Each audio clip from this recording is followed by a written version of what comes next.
Member Hurst, I'll follow up with a hard copy of the oath that you can sign and then go ahead and send that back to us as well. Thank you. Thank you.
Good morning, everybody. Good morning. Can you hear us okay? Yes, I mean, I can definitely hear everybody okay, so thank you so very much. Let's see if I can actually raise this. I have the sun in front of me, and it's a beautiful day in Southern California. Morning. Good morning. Good morning. Morning. Aminda, so Dawn, please now let me know if we can get started. Yes, good morning, Chair Rodriguez. We have a quorum and we can get started. It looks like everybody is present. Perfect. So thank you very much. And good morning, everyone. And welcome to the August 26, 2021 meeting of the San Diego County Air Pollution Control District Hearing Board. I'm calling the meeting now to order. Madam Clerk, and over you, please call the roll. Yes, before I call the roll, I would like to note for the record that all members are participating via teleconference. As such, all votes will be taken by roll call vote. Chair Rodriguez. Present. Member Hurst. Present. Member Schlick. Present. Member Spencer. Present. And Member Stewart. Present. Okay, all members are present. Thank you so very much. Dawn or Madam Clerk. We are going to follow today, the order in which, the agenda is presented today. So we're going to go, through the administrative items, and that has to do with the approval of meeting minute orders, rather, for the past meeting, which was held August 12th of 2021. Have the members had the opportunity to review the orders? And are there any comments?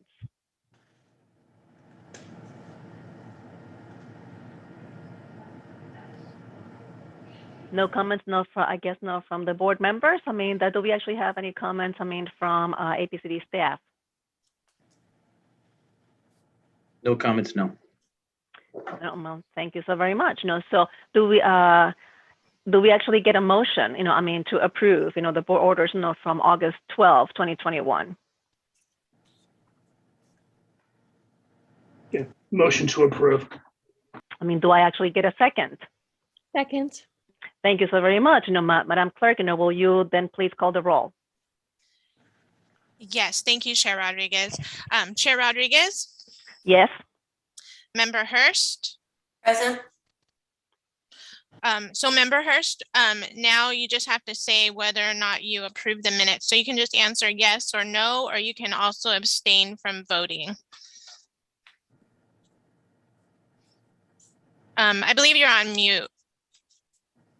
I'm so sorry. I'm going to abstain because I was not present. Okay, Member Schlick.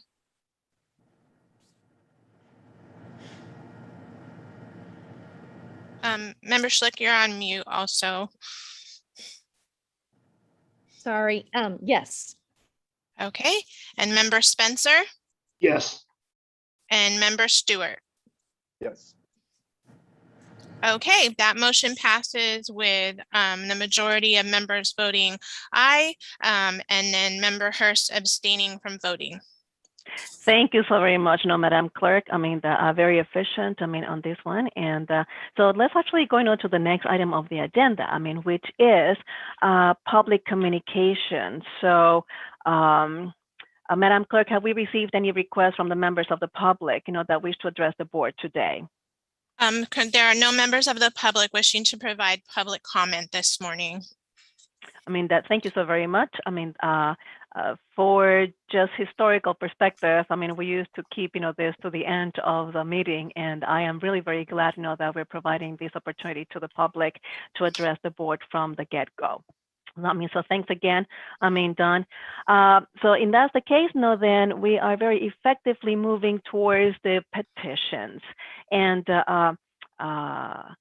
so, let me actually get started here by the swearing of the witnesses. So Madam Clerk, could you please swearing of the witnesses and the individuals who may want to speak on behalf of the petitioner or the district at this time? Okay, thank you, Chair Rodriguez.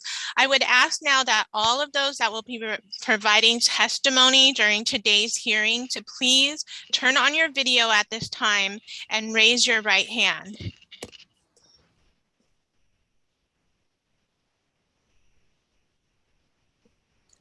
Okay, do you solemnly swear that the testimony you give in the matter before this hearing board is the truth, the whole truth, and nothing but the truth?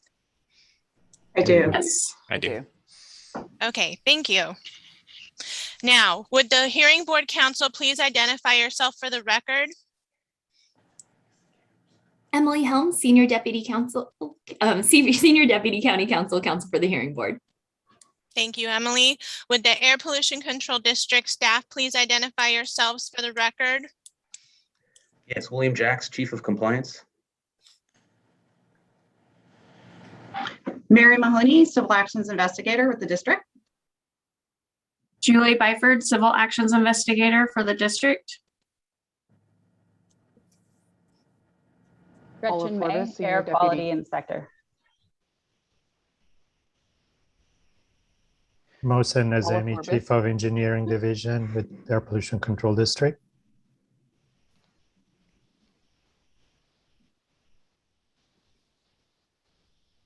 Paula Forbes, Senior Deputy County Counsel to the Air Pollution Control District. Nathan Gutzwiller, Senior Air Pollution Chemist for the district.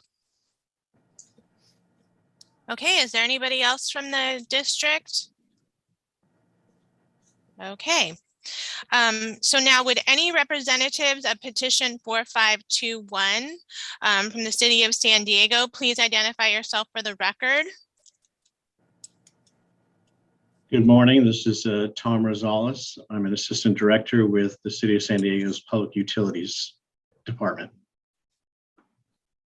Okay. Is there anybody else on the line from representing the city?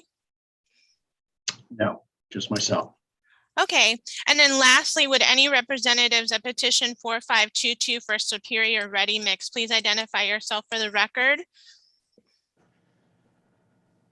Sean Mendoza, Environmental Coordinator for Superior Ready Mix. Okay. And who else is joining you? Paul Weir, the Senior Engineer with Atros LLC, on behalf of the petitioner. Okay. And is there anybody else representing Superior Ready Mix today? No. Okay. All right. Thank you. It looks like we can move on to hearing the first petition, Chair. Thank you very much, Dawn. I mean, if that is the case, then could you please introduce our first petition? Okay, thank you, Madam Chair. The first petition for consideration is petition 4521, the City of San Diego Public Utilities Department, Point Loma Wastewater Treatment Plant.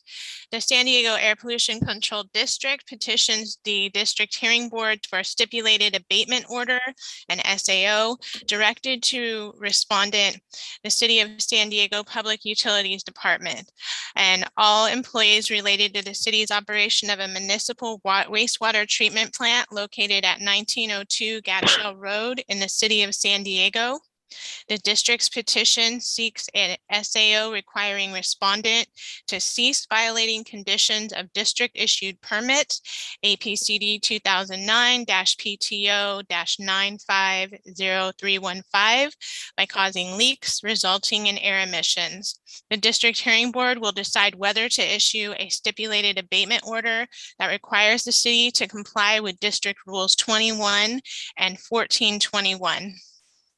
Oh, thank you for that introduction, Madam Clerk. Before we proceed, and just to make sure that we are all in alignment, there are certainly, this is an opportunity, for learning for all of us, and to review what a stipulated abatement order is and how it is that we could actually grant it. Okay, so these are definitely legal terms, and I have requested, as it is customary, for senior counsel representing the APCD to accompany us in this instance. We do not issue stipulated abatement orders, with frequency, and certainly, this is a very good engagement, tight engagement to come to compliance. Certainly, though I am fairly familiar with this case. In your packet, you saw, the emergency order most recent request, that was denied, and I denied it as a chair, and what actually has brought us not to this position statement. So they are. So I'm going to allow definitely, the county council, that to provide us, the Emily, with definitions and examples of what an SAO is and how it is that we can grant it, so that we have this hearing with a focused approach and we can fulfill, our required aspects, as board members. Okay, so please. Yes, I'd be happy to. Thank you. Okay, so an abatement order is an administrative sanction available to the district, and it imposes various consequences for violations, including judicial injunctions and criminal and civil penalties. It can be granted anytime a petitioner is found to be in violation of sections 41700 or 41701 of the Health and Safety Code, or any order, rule, or regulation prohibiting or limiting the discharge of air contaminants into the air.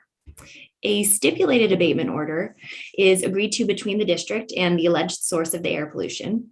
It may be granted without proof of violation, but it must be approved by the hearing board, and the hearing board must approve a written explanation of its action in its order for abatement. Can I provide answer any further questions? I'm going to allow, the rest of the members of the board to definitely ask questions. If not, I'll definitely interject a little bit and just for familiarity. We can definitely go through that. Are there any questions, from the board members? To Emily, yes, Member Schlick? Yes.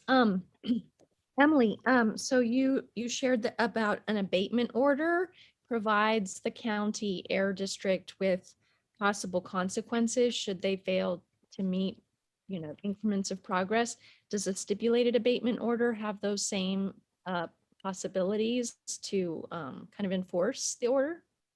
So the stipulated abatement order would include the proposed remedies for violations.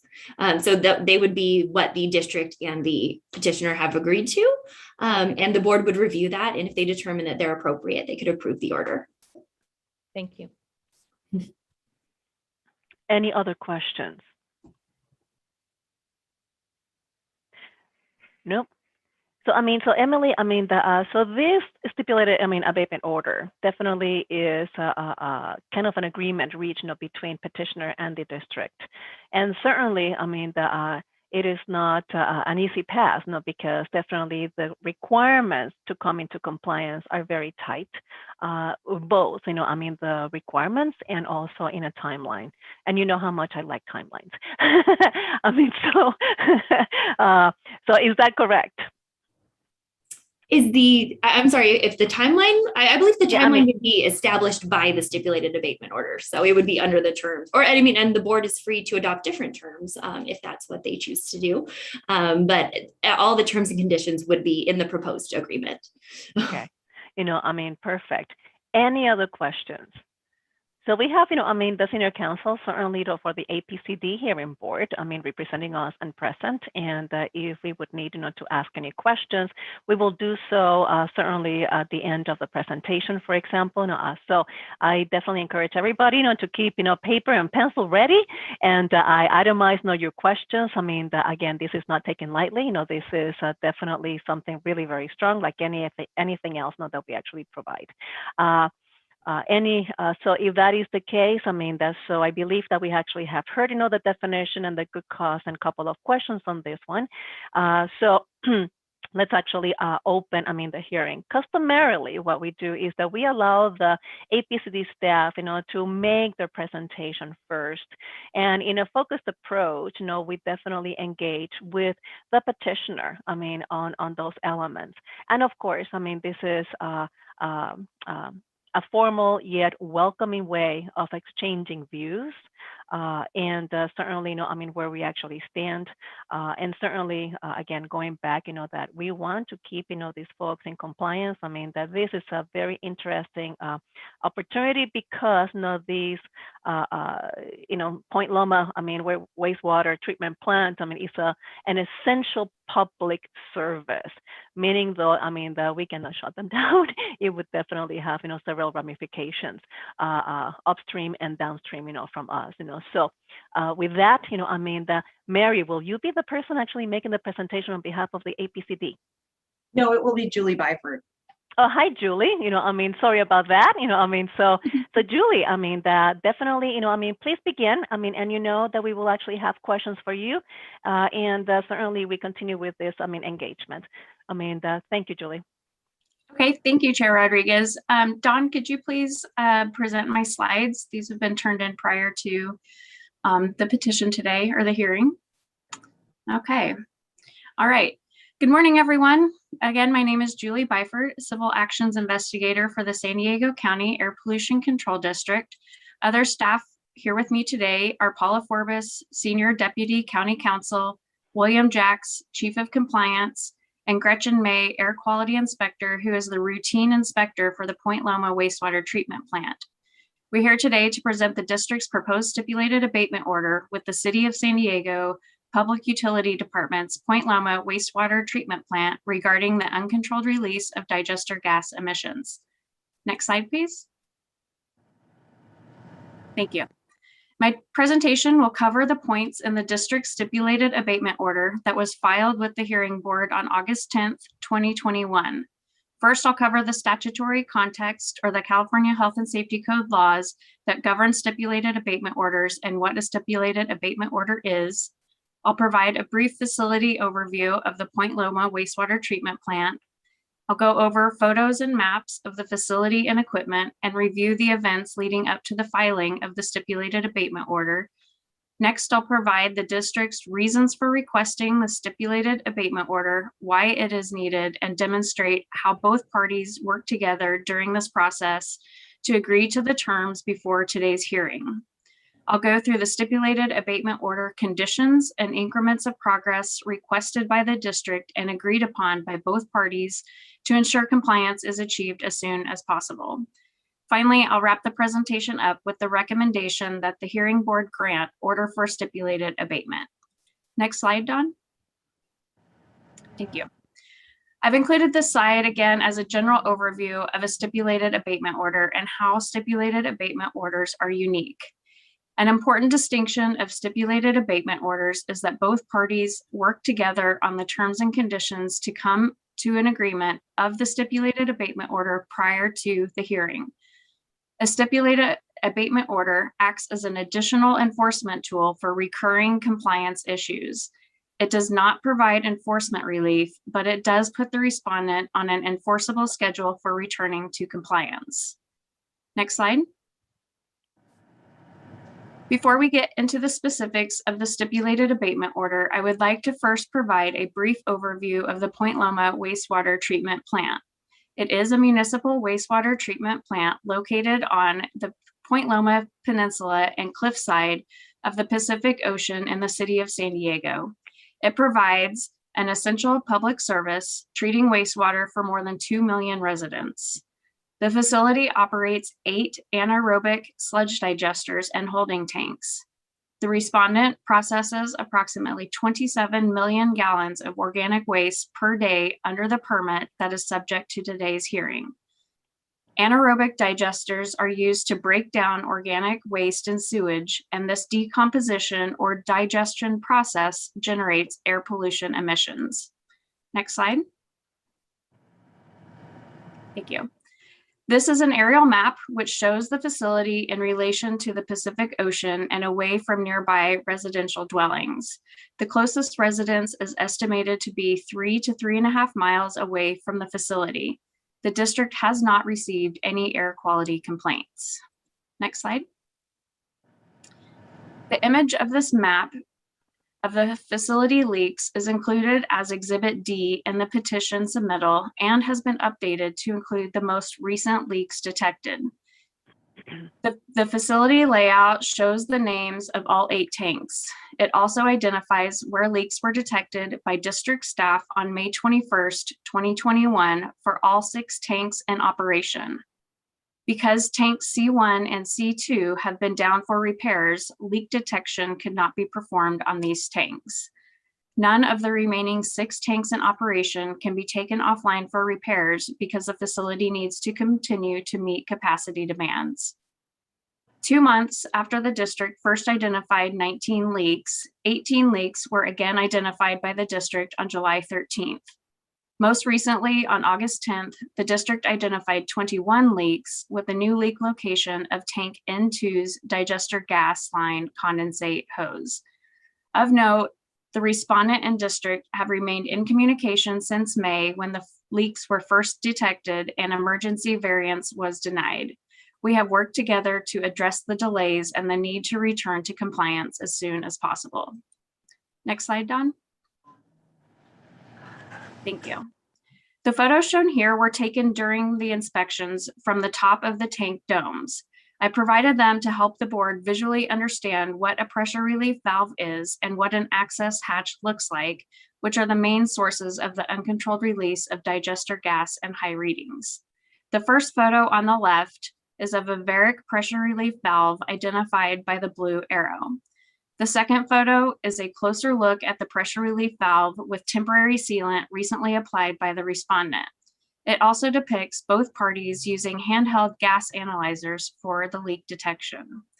The third photo is of the respondent marking a leak location. The yellow is the side of the hatch leaking, and they are also marking the leak location. You can see the tip of the gas analyzer and respondent marking the leak detection with a Sharpie.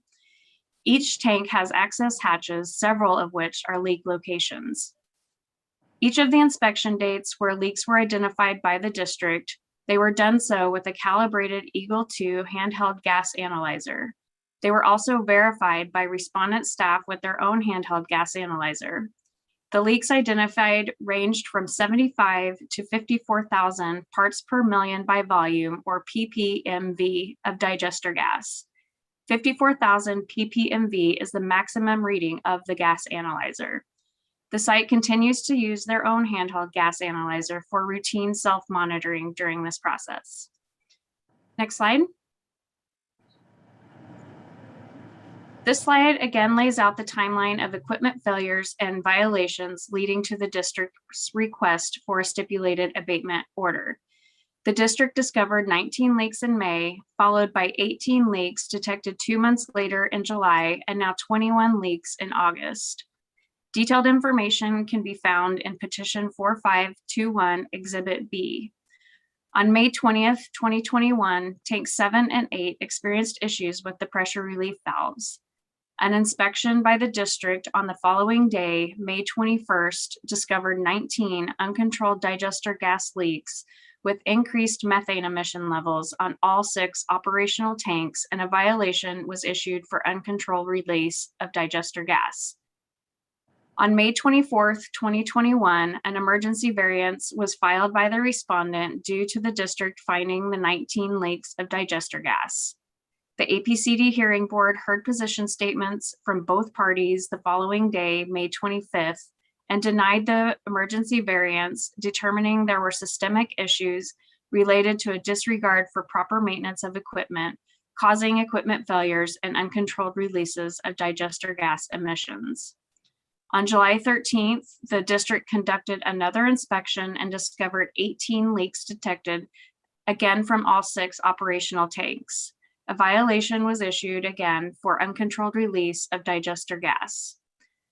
On August 10th, 2021, the district returned to the site and identified 21 leaks with an additional leak location of tank N2's digester gas line condensate hose. Next slide. Thank you. As seen on the previous slide, there continues to be leaks since May 2021 for permit condition number 13, which prohibits the release of uncontrolled digester gas, which is why we are here today and proposing the stipulated abatement order. Last slide, please. Thank you.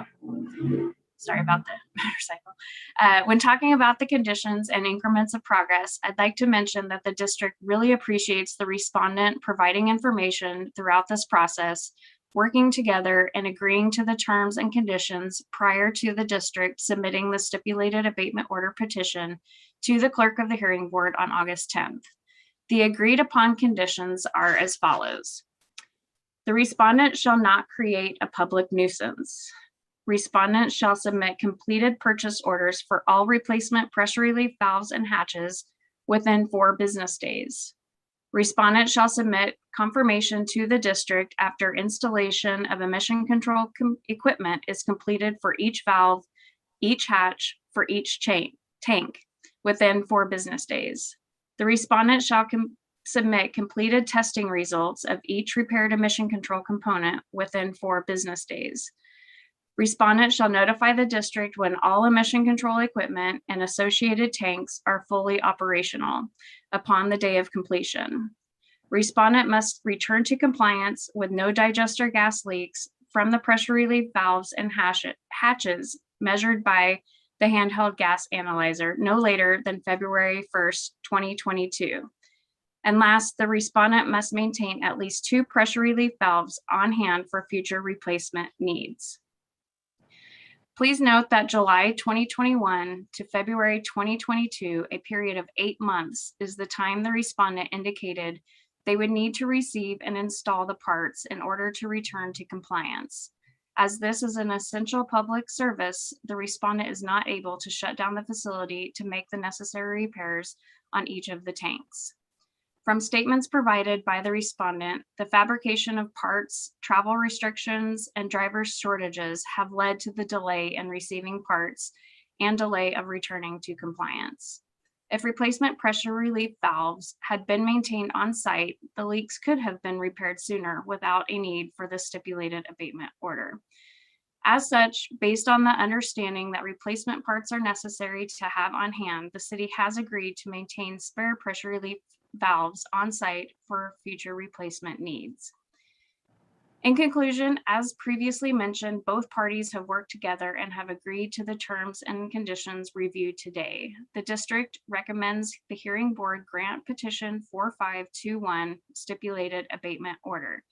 The district did submit a proposed board order as an addendum to petition 4521 to help facilitate the board's adoption of the stipulated abatement order should it choose.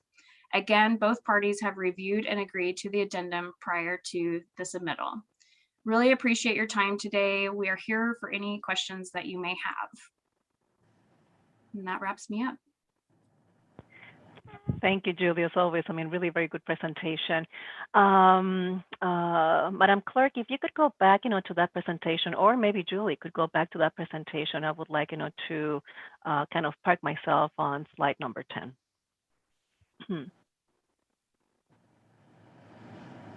Don, can you bring slide 10 up?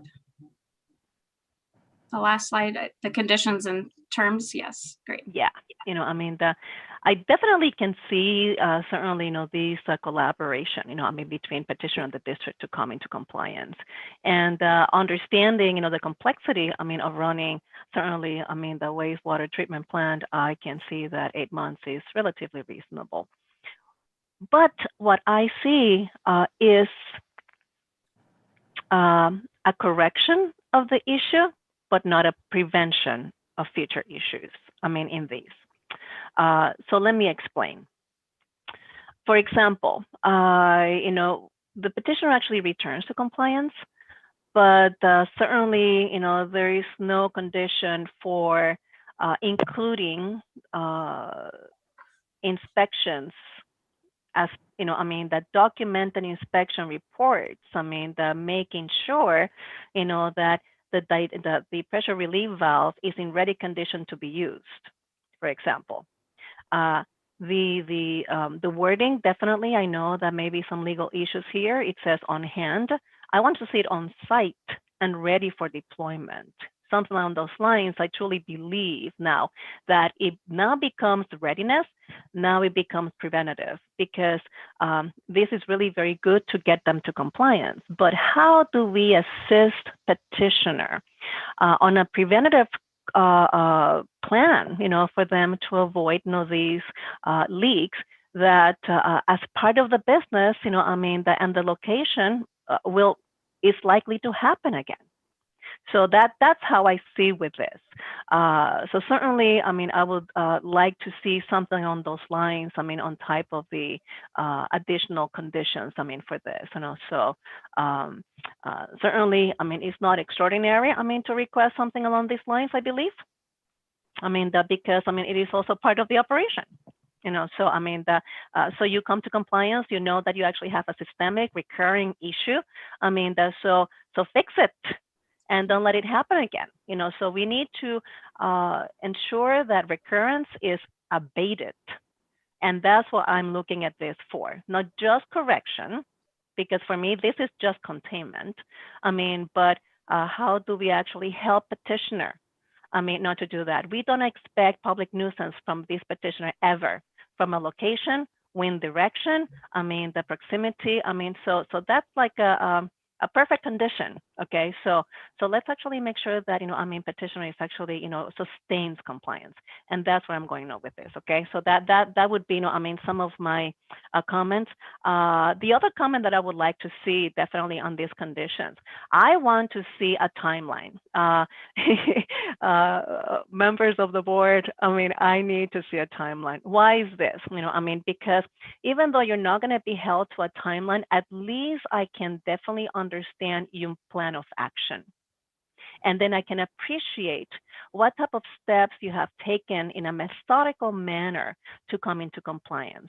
If there is a sliding date and things of that nature, as there's no, I mean, if it's not critical, again, we all know that this is business and this also life, okay? There are also environmental conditions, rain or too much, whatever. I mean, but a timeline, a project timeline, excuse me, allows us to definitely see the steps, methodical steps to come to that element, to release them, I mean, on or before February 22. So definitely I want to see for petitioner to submit a project timeline, detailed project timeline. On this date, this will be done. On that date, that will be done. I mean, so that we actually can see, you know, I mean, that what is it that they're actually, I mean, that are doing. In that way, I believe, though, that the stipulated order of abatement, or abatement order rather, then is complete. Not again, sorry for the emphasis, not just for correction, but also for prevention of this recurrence. Because, I mean, they come back in 12 months, you know, from February 22nd, and should I be hearing that, then we actually have not fixed the problem. Either that or Title V. Go ahead. I mean, that Member Schlick. With any questions, please take it from here. Go ahead, Member Schlick. Yeah, so I also had questions about this slide. Chair Rodriguez, you were extremely focused, and the purpose of your questions was just amazing. My just basic question, since I'm new to the board, was the timeline for each of numbers 2 to 4, so it's within 4 business days. And I was wondering when does this time start? Like number 2, respondent shall submit completed purchase orders for all replacement pressure relief valves and hatches within 4 business days from when? Like has that even already happened? Have they actually, maybe they've already turned those into you, and we can already mark that off as that's already happened within 4 business days? Or, you know, is it 4 business days from when the order is approved? That's what I was confused about. Yeah, you know, definitely. I mean, Member Schlick, I mean, this is what I'm looking at. You know, this roadmap of what it is, that they're actually doing. We need to know that. Otherwise, as you said, thank you, for the aspiration. You know, I mean, but doesn't concretely address the issue. Are there any comments, questions? I mean, from the members of the board. I cannot see you now, but maybe by raising the hand. Member Spencer. Oh, okay. Member Spencer? So I have a couple of comments, and if you could put back up slide 5, I'd just like to point something out. In the presentation, it was noted that there really aren't any residences or homes that are nearby, but you can see in the upper left of that slide that there's the Cabrio National Monument. And while you can see a parking lot that's empty, I can tell you from personal experience that the Cabrio Monument is a place where I bring many out-of-town guests, and I see that it's frequently packed on the weekends and in the summertime. There are also tide pools nearby.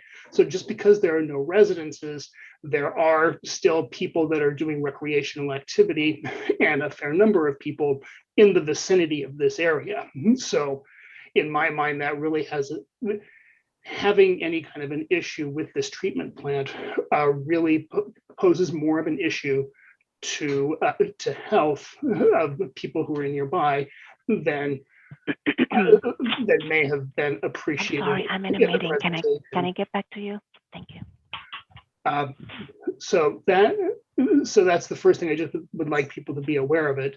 And the second point that I would like to make is that, this seems to be a situation where we have serial non-compliance.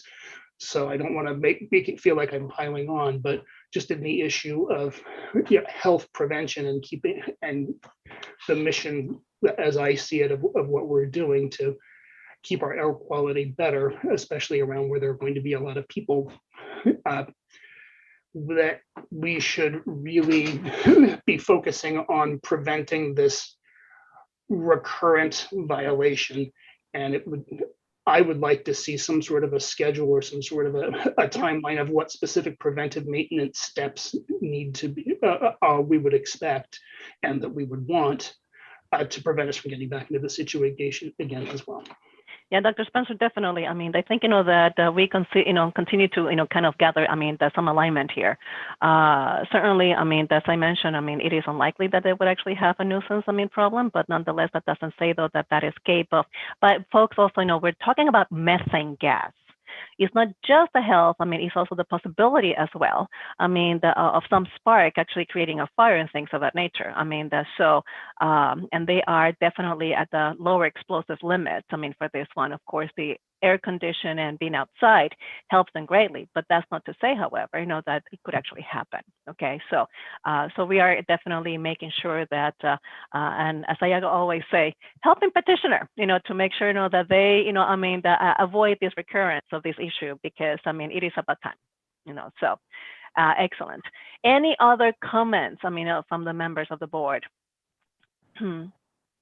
Because the next step, would be certainly, that to allow certainly petitioner, to Madam Chair, it looks like Member Hurst had her hand raised. Oh, for whatever reason, I don't have, the view, to member of the entire members. Okay, so go ahead, Member Hurst, welcome. Thank you very much. I would just like to sort of enunciate everything that's already been stated by Member Spencer, Vice Chair Schlick, and also Chair Rodriguez. I was very much stuck on the timeline for very similar reasons that I felt it was lacking in the kind of detail that I think this whole petition has been importantly all about. The timeline in comparison to it is very loose. There are no dates as potential deadlines.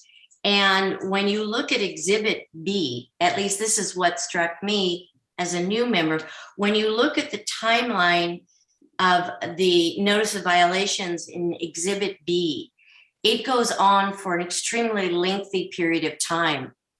So I'm concerned without some additional structure to the timeline in slide 10, that we don't really have the benchmarks laid out for the petitioner or for the district to verify that they're moving forward with any progress toward resolving the issue. I'm also concerned about preventing the same issues in the future. So I'd really like to see this mapped out to learn from a sort of quasi-research standpoint. How long will it take before the problems that we're seeing here that have been reoccurring for a considerable time are going to be resolved? And what are we going to do in a much more structured way in the future to prevent them from happening again? I don't think just having equipment, on site and ready to go is enough. So a little more clarity there would help me greatly. Thank you. Thank you so very much. Perfect. So I am trying to change actually my view. Bless my bees. But I always have issues with Zoom for whatever reason. It's the easiest, and I always have issues. Oh well, never mind. Any other member of the board would actually like to make any comments before we hear from petitioner? I would love just to since the district was presenting first and Member Hurst had referenced Exhibit B, could the clerk bring up Exhibit B and share that for us to just kind of take a look at as a group? Yes, Exhibit B, that was in the petition, correct? Correct. Okay, yes, just give me 1 second here. I'll pull that up for you.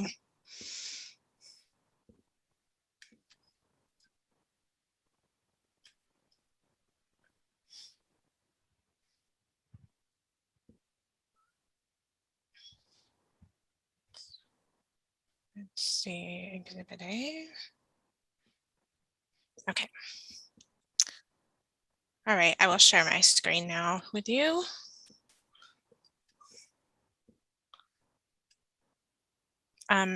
Okay, is this the correct exhibit that you were referring to? Yes. Yes. Okay. And also just to note, if you want to change your view, you should be able to do that in the upper right-hand corner. There should be something that says view on your screen. So there you go. Okay.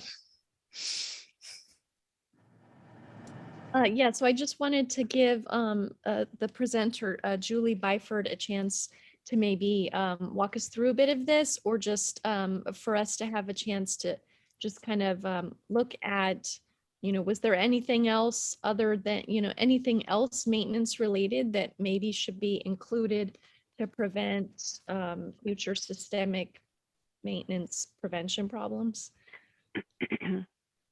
Yeah, I'd be happy to. And Gretchen May is also here with me, who actually did all of these. So if you have any direct questions for that, but I can definitely review that. And also just want to mention, this was all up till July. And I think the last communication we had was, because of the delays of the fabrication and things of that nature, that is why we haven't had a particular date associated, but we definitely would like to have that as well established once any dates are known. So we appreciate you bringing that up. Back in 2019, this plant is I think it was built in 1968, I believe, and the petitioner can verify that.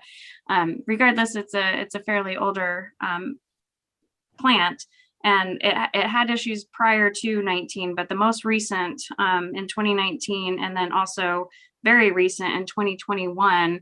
The 2021 really started in April. There had been some breakdowns that occurred, which started kind of the radar.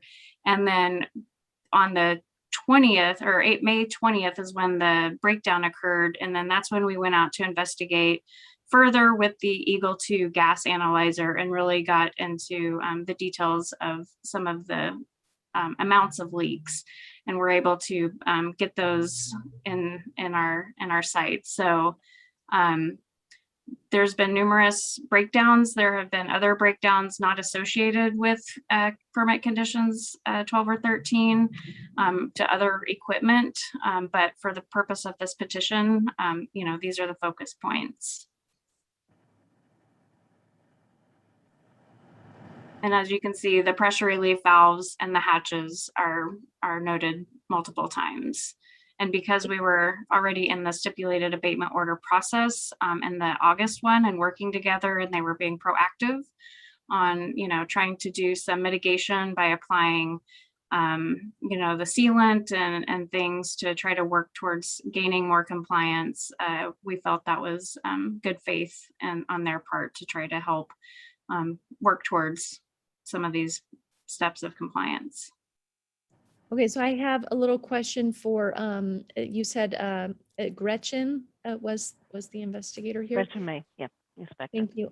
Yes, my question is, in 2019, there's a few notations about the dome of a digester tank. Again, in April 16th, 2021, the dome is the dome area, is that where these current, the current pressure relief valve leaks are as well? Yes, Okay. that's correct. All right. Yeah, they're all on the top of these tanks on the All right. dome. On the dome, okay.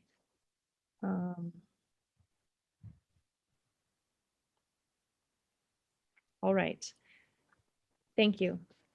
I have one more question, because one of the things that we certainly looked into this is, is this exclusive, to Point Loma, or are other wastewater treatment plants, which we actually have in the county, have a similar, experience, and how do they actually address this?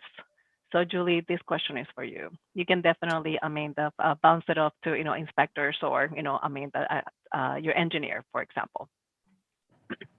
I will defer to this as I'm 2.5 years into the role. So while I can research things, I don't have firsthand knowledge of this. So if William or yes, please. I can jump in. I'm having issue with video. I don't know if looks like I've been freezing. So, you're there. Am I frozen? I think I might still be. So I'll stop off on video. But yes, this is not, this potential exists, at many facilities, but this has not been identified at other facilities. There are occasional leaks that may be found, but not to this level.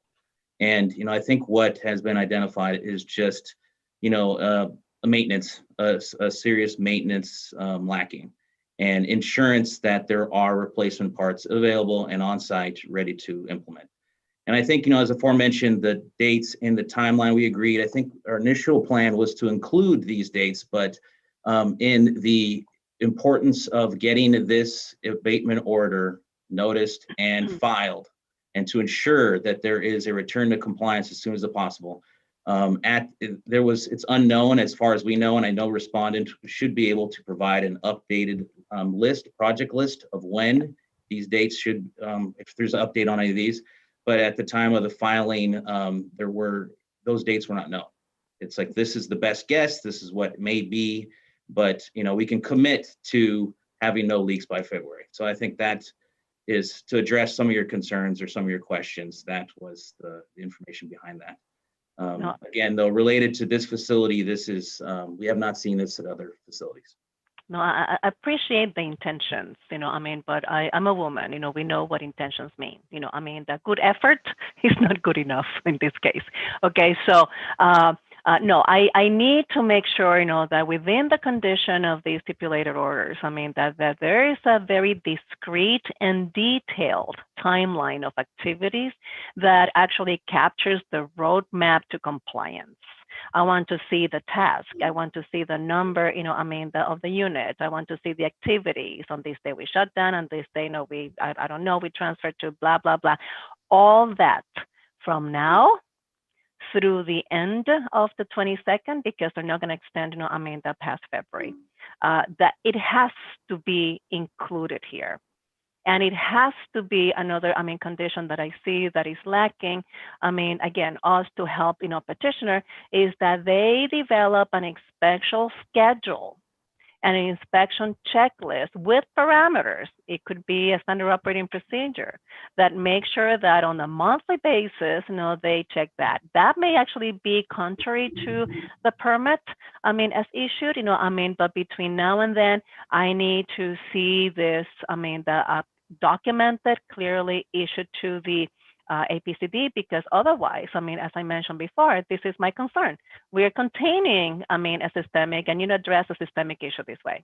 Okay, so, and within their jurisdiction, this would be it. I would definitely like to hear right now, if possible.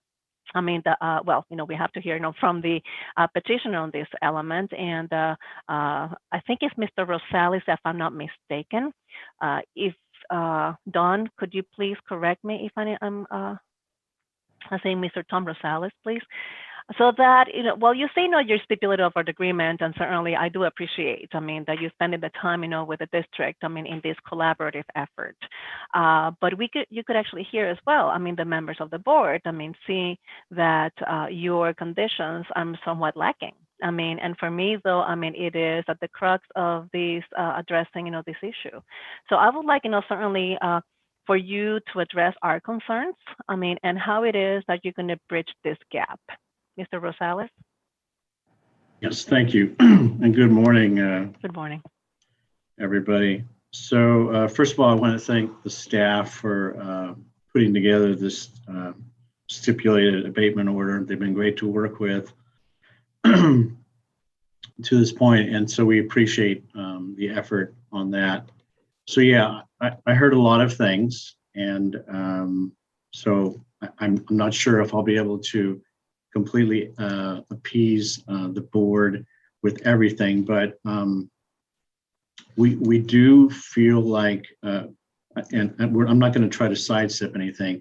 There have been issues regarding maintenance and staying on top of our maintenance for this facility for a little bit, and it looks like it's now elevated to a point where we've got an issue with our digesters, clearly.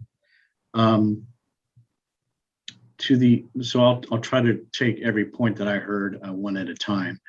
On the issue of going forward, we are looking at everything. We're looking at our processes, our procedures, our maintenance activities. And so we've started a number of things to address those, including hiring additional staff on our compliance audit team, our asset management team. So we're addressing the need to have extra bodies in place to be able to identify things earlier, more frequently, and then take action on those. There was a lot of discussion about the timeline and putting additional timeline elements in this. So this is going to be something that's outsourced. We we've contracted with an engineering firm to take on this, we're calling a project, needed project. So in essence, it's a construction project. And I do have a schedule from them that outlined the, kind of in essence, what they're going to be tackling. To have a very detailed, again, this is a construction project, to have a very detailed and hard and fast timeline that has specifics and hard dates is probably going to be a little bit difficult. And I guess that would cause me to ask a question. If we were mandated to have a very hard date for items 1 through 20, and one of those dates slipped, but the intent of what we're trying to do here and meet a goal of February 2022 was still tracking, I have to have that addressed. So I can create a timeline. It's going to have a range of dates that we're going to do A, B, C, and D, certainly. So, and that includes a comment I heard about the purchase order approval and the 4-day timeline on different things. I can tell you that when we have, so my thinking there is when we take an activity of purchasing a piece of equipment for this project, I think the idea there was it was approved and it's in place, and now we're alerting the district that that item has been procured. What that exact date is today, I could never be able to tell you that. So I think that's the intent of that 4-day, those different 4-day items is we've taken an action, and I'm going to tell the district at that point, we've taken this action, and that can be checked off. There was also a number of comments about going forward. So what is the city going to be doing in terms of future activities to make sure that this doesn't occur again? I'm sorry, was there a question? No. Again, I alluded to the fact that we're going to be we've already started the process of looking at all our processes and procedures, from asset management to our own compliance team. And so there's a lot in that. I would hope there would be confidence that the city's previous activities and compliance record at Point Loma, specifically to the digesters, is decent at least. And so I see this as a time and place where we've had an issue, and now we have in front of us an opportunity to build the confidence again with the district, with the specific project that's going to address these particular leaks.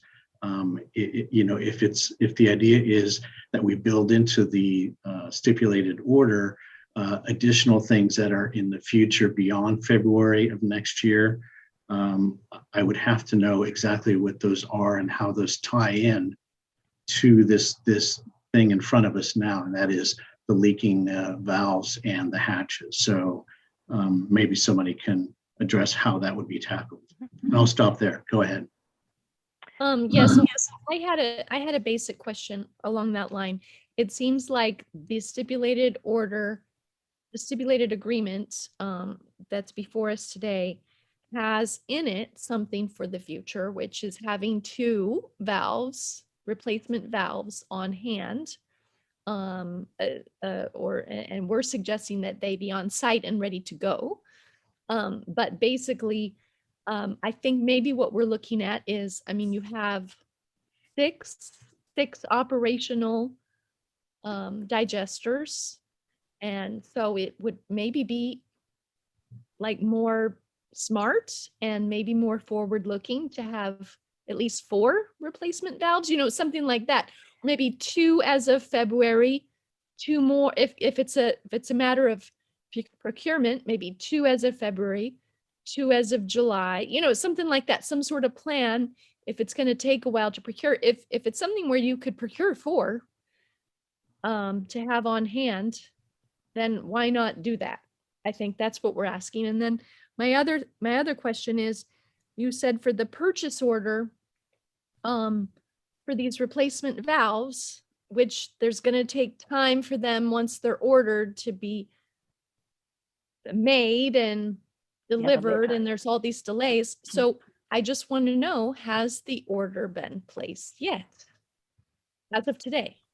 No, the order has not been placed yet. So again, this is an outsourced project with Orion Construction, and we haven't given them the notice to proceed yet. We, as William indicated, we've been working collaboratively on this stipulated order, and the first schedule I got from Orion was a start date of August 4th.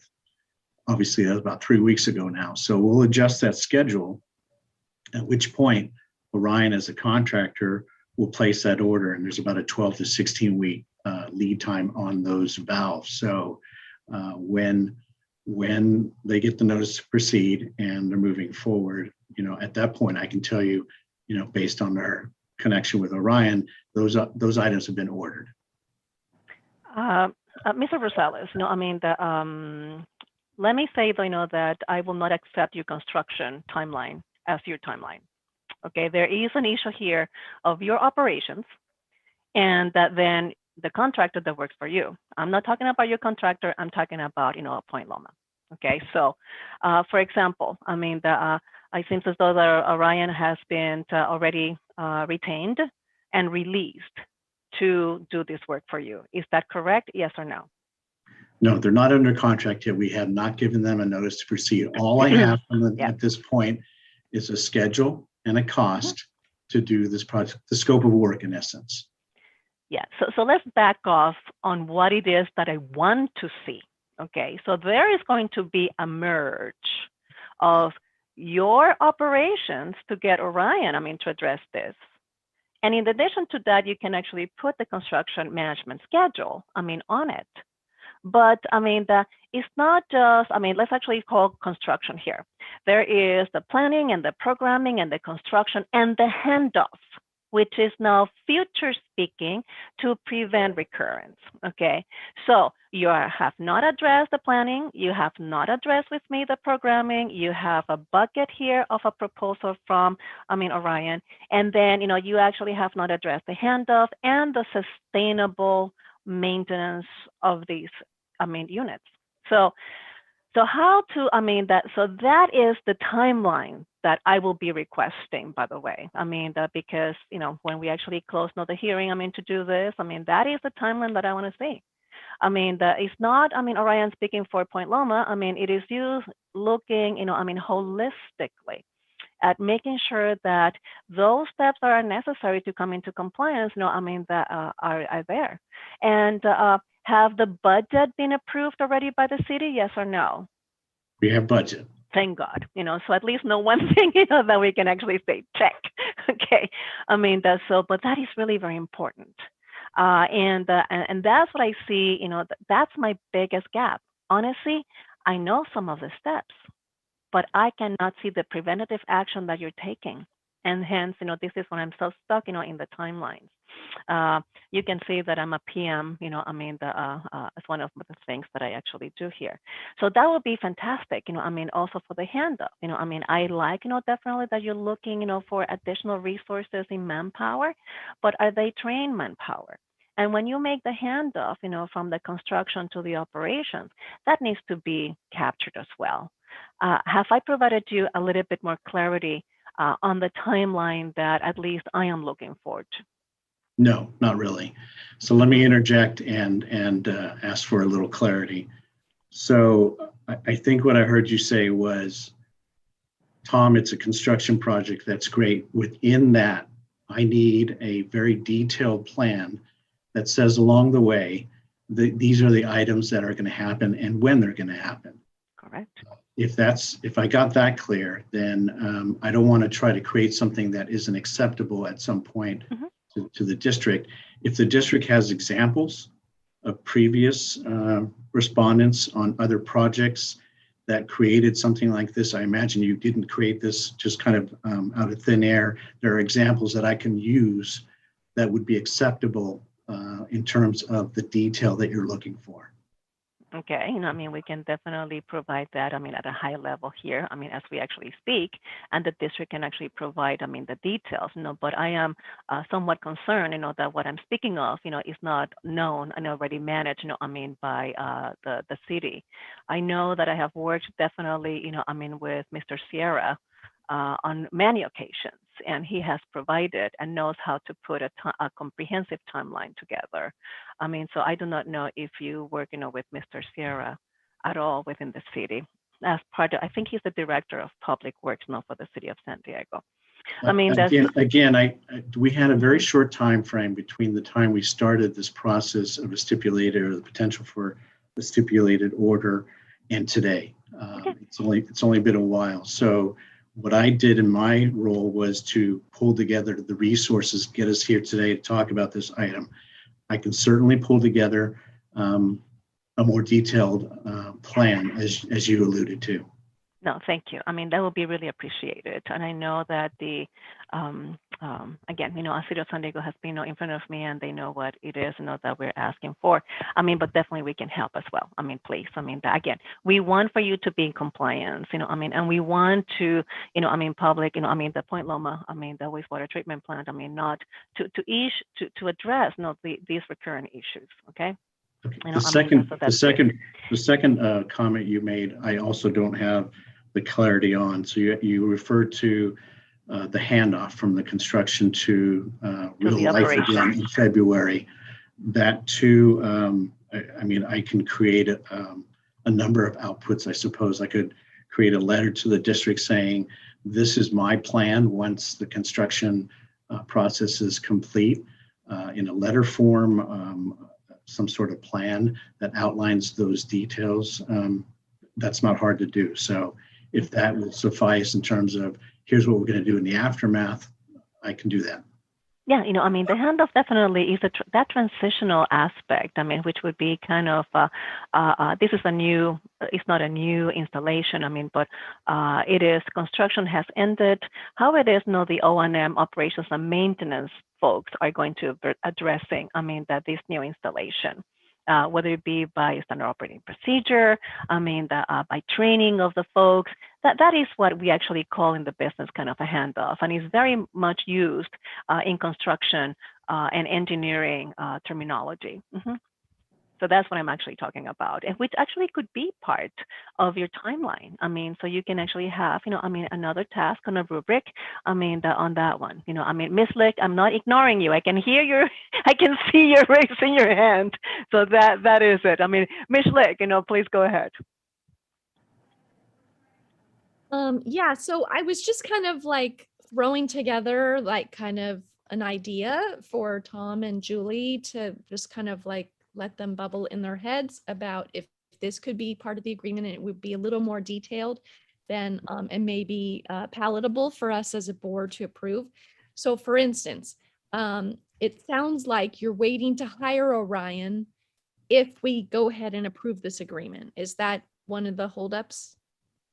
It's partially one of the holdups, yes. So if we were to approve this agreement today, then we would say, well, this agreement includes that you're going to hire your contractor somewhat immediately, let's say within 5 business days, if that's doable. And that they would be instructed the priority to order these valves is of highest priority because it takes 12 weeks to get them. So hopefully they would order within the first week that they're hired. And so that would mean, you know, by September 2nd, you would let Julie know, or someone at the district, that yes, Orion has been hired. By September 9th would be Orion's target date for having ordered the valves. And by September 15th, the district would roughly expect, that would be within about 4 business days, that you would turn over the proof. And that's already built into your proposed agreement. And then I did the guesstimate. It looks like that makes early to mid-December when these valves would actually be procured. And so I'm not sure how much time the construction company is going to need to actually do the work once they're here to, but so that you could clarify. And perhaps in this lag time between September 15th and mid-December, on your end, since you've turned over a lot of this problem to the construction company, on your end, you could be, you know, putting out the job sheets for these additional staff, and, you know, and hopefully hiring by, you know, a certain date, you know, or a target. Again, this is not, according to the presentation and what Emily Helms also described, a stipulated agreement, abatement order it's not enforceable judicially, but only the timeline is what the district can try to hold you to. So that's kind of additionally why we need a little more meat on this. Okay, so that's kind of what I was suggesting, is kind of those first few weeks dates, and maybe build in while the parts are waiting from time of order to time of delivery and being ready to be constructed and replaced, that that would be a good time for the city to get their ducks in a row as far as additional maintenance staff to have on hand. I hear Paula. When I see Paula, I know that she's actually ready to address, you know, I mean, so Paula, I mean, the floor is yours. I did just want to clarify one thing. Thank you, Chair Rodriguez. The stipulated abatement orders can be enforced, you know, unless the district agrees to different terms, they can be enforced like any abatement order. So whatever terms we end up putting in there, again, unless we specify a different type of enforcement, it would be enforced the same way as any standard abatement order. And currently what we have in the order is that the, you know, it refers to the same sections for judicial review and penalties for violation that apply to any abatement orders. So just wanted to kind of clarify that one point in response to Member Schlick's comments. Thank you. That was very helpful, because it seemed like it was different. Thank you. Mm-hmm. If I can jump in as well. Sure. Sure, thank you. I cannot see. William Jacks from the district. So yes, I don't know, I think my video is not working again, I apologize. So, you know, I just wanted to add some clarity that, you know, there were 2 violations issued. So this isn't the only avenue enforcement that is applied here. So the city is required to come into compliance as soon as possible. And I mean, this is something that is going to be enforceable, and every day they're in violation, that they haven't come to compliance, is additional day of violation. So this is an additional layer added to this. I just want to make that clear. And then, you know, I think we can definitely come back with revised stipulated abatement order conditions. I think that is a good opportunity here based on comments made to, you know, revise this and to address some of these points. Yeah, I mean, that definitely, I don't want to build this, I mean, for Mr. Rosales. I mean, that, but Member Schlick, provided, I mean, the very good guidance. I truly believe, that the city has plenty of engineers, I mean, and project managers, that can certainly address this, I mean, with detail, that is needed. And the terminology that I'm using here, I mean, that it is very well known for anybody who is actually in construction. So I'm not, definitely, it may not be, frequently verbiage, for people who are not in construction, but these terminology, that I actually are using is definitely very standard. Now going back, I mean, to that timeline, I mean, Mr. Rosales, I would actually say that we're not building this for you. I mean, definitely, but I definitely want to see no later, that 10 days, 10 working days, I mean, that you provide a very detailed project timeline that includes, I mean, the contract awarded, the release of the construction company, just like, I mean, Member Schlick, I mean, indicated, I mean, to provide proof, I mean, certainly of the purchase orders, I mean, that not the purchase order, purchase order is something, that the placement of the order, okay, because that is your T0 to get, I mean, those pressure relief valves. Purchase order is something, that is done, I mean, in the purchasing department. You get a number, that's it. But I want to see action, because that is when definitely the acknowledgement, I mean, of that company will definitely start the T0 to your 12 weeks thereabouts. That is what I need. Okay, so when was the purchase order, I mean, placed, I mean, and you everybody gets corroboration, I mean, of acknowledgement that I mean, order is going to be acted upon. Now that's what I'm looking at, okay? Because otherwise, I am a little bit concerned, to be honest with you. I know that, I mean, the Point Loma said, I mean, 12 weeks, but this is a complicated operation. I mean, the very, very complicated operation that definitely, I mean, I don't want to see that slippage at the tail end, I mean, of the compliance stage, so we need to be really very early, I mean, on controlling those elements. I mean, so Mr. Rosales, I mean, what do you think? Could you actually provide a detailed project timeline inclusive of, I mean, the agreement, I mean, establish, the release of the construction contractor, and the placement of the order, I mean, with your third party, to make those pressure relief valves? Yeah, I mean, sure, anything is possible. So Yeah, I will say that we can likely produce something like that if that becomes one of the conditions for the stipulated order. Yeah, I think, that you have, definitely a lot of people here, I mean, speaking of the very same terminology in different ways, and I think that this is a desire. I know that is very much my desire. So I mean, so that's really very good. I mean, so thank you so very much. I think, that makes it, I mean, a little bit stronger for that. I have, I mean, a question though. I mean, and this is actually definitely for maybe Julie or even Emily. Once, I mean, that we vote on this, on granting, the stipulated, I mean, order. I know that in the past I have requested a status update from the district, I mean, on the conditions already imposed to the petitioner as a report. Can we actually ask for that in a future meeting?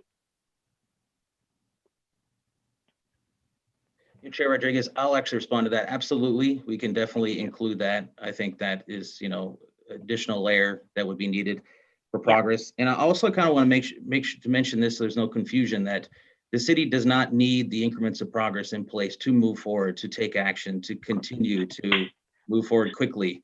So I think this is still our understanding the cities continue to do, and we don't want to wait until we have something in another hearing to continue. Yeah, and basically, and definitely we will come back with more specific conditions, working with the city on this, and provide that in a future hearing. To that point, William, if we're going to build in additional elements and conditions to the stipulated order, if I heard you right, we continue with the existing. and have the hearing board approve it as is while we work off on the side for those additional conditions?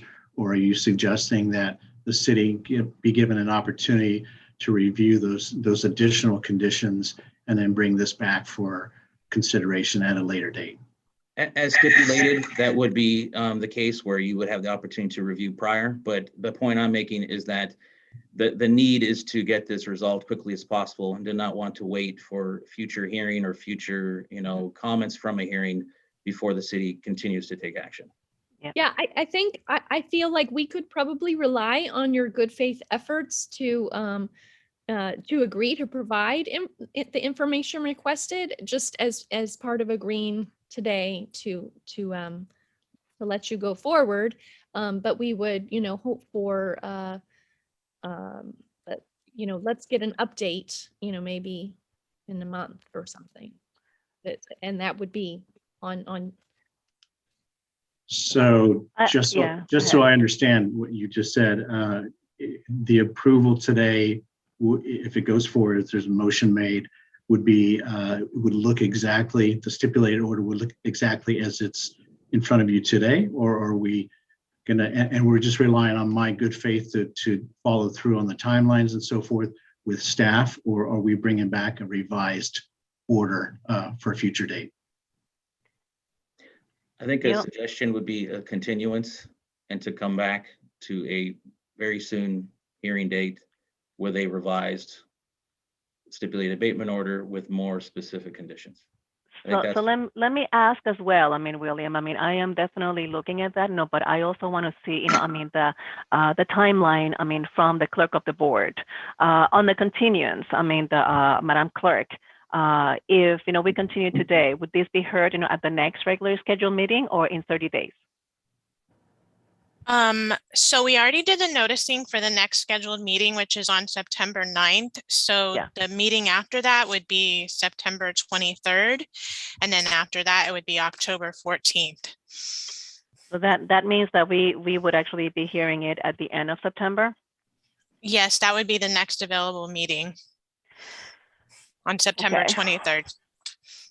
Okay, And, I'm just concerned. I know that William had mentioned the city is supposed to be achieving compliance ASAP.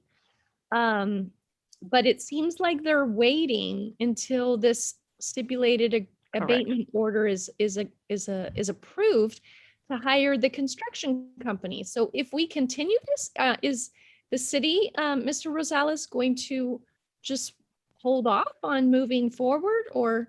No. Okay. No. The reality is, so the procurement process for the city is very arduous, to put it very mildly. So bringing in a contractor to deal with an issue like this doesn't happen overnight. That being said, there are some ways to streamline it.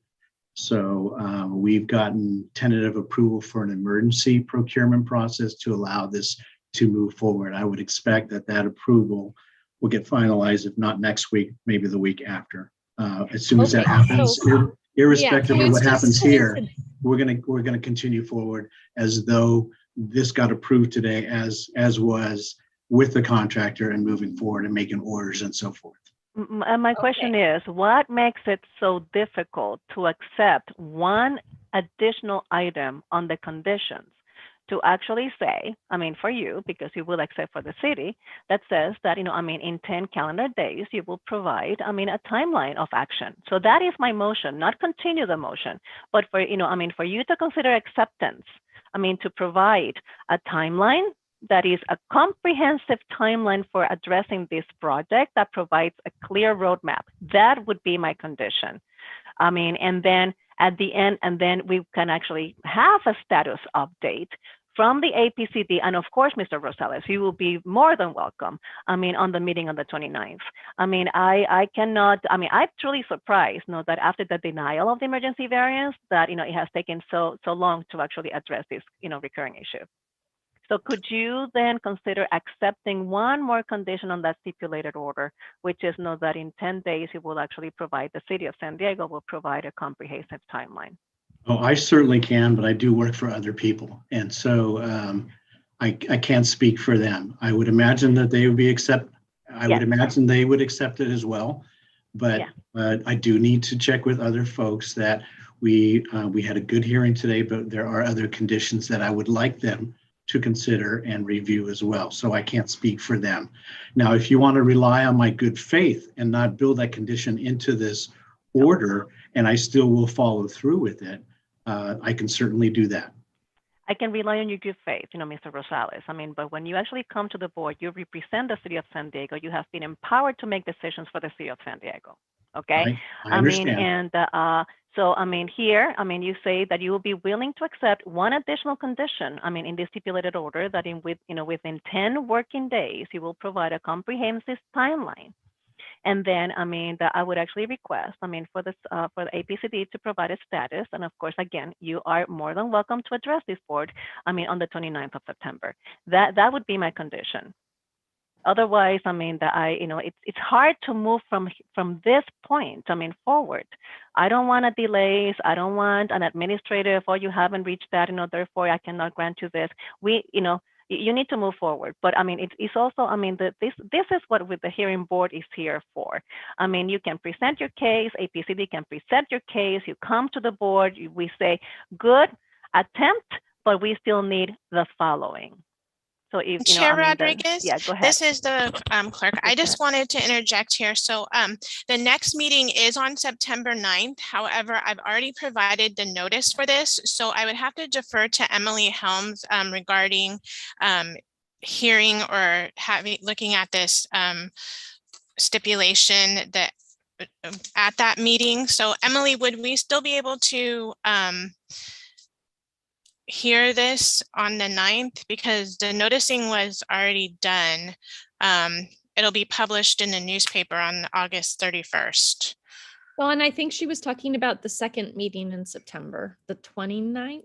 Oh, so the second meeting in September is on the 23rd. Oh, I'm sorry. 23rd. Oh, that's what you were referring Yes, to? I'm sorry. Okay, so yes, we are within the timelines for that. So yes, certainly on the 23rd, this could be heard.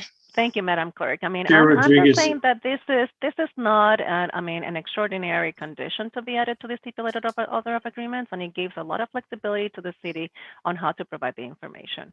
So I truly believe that you need the encouragement on this element, because we still have a lot of voids. So that would be, again, I'm one of five. Okay, so that's it. That would be my vote.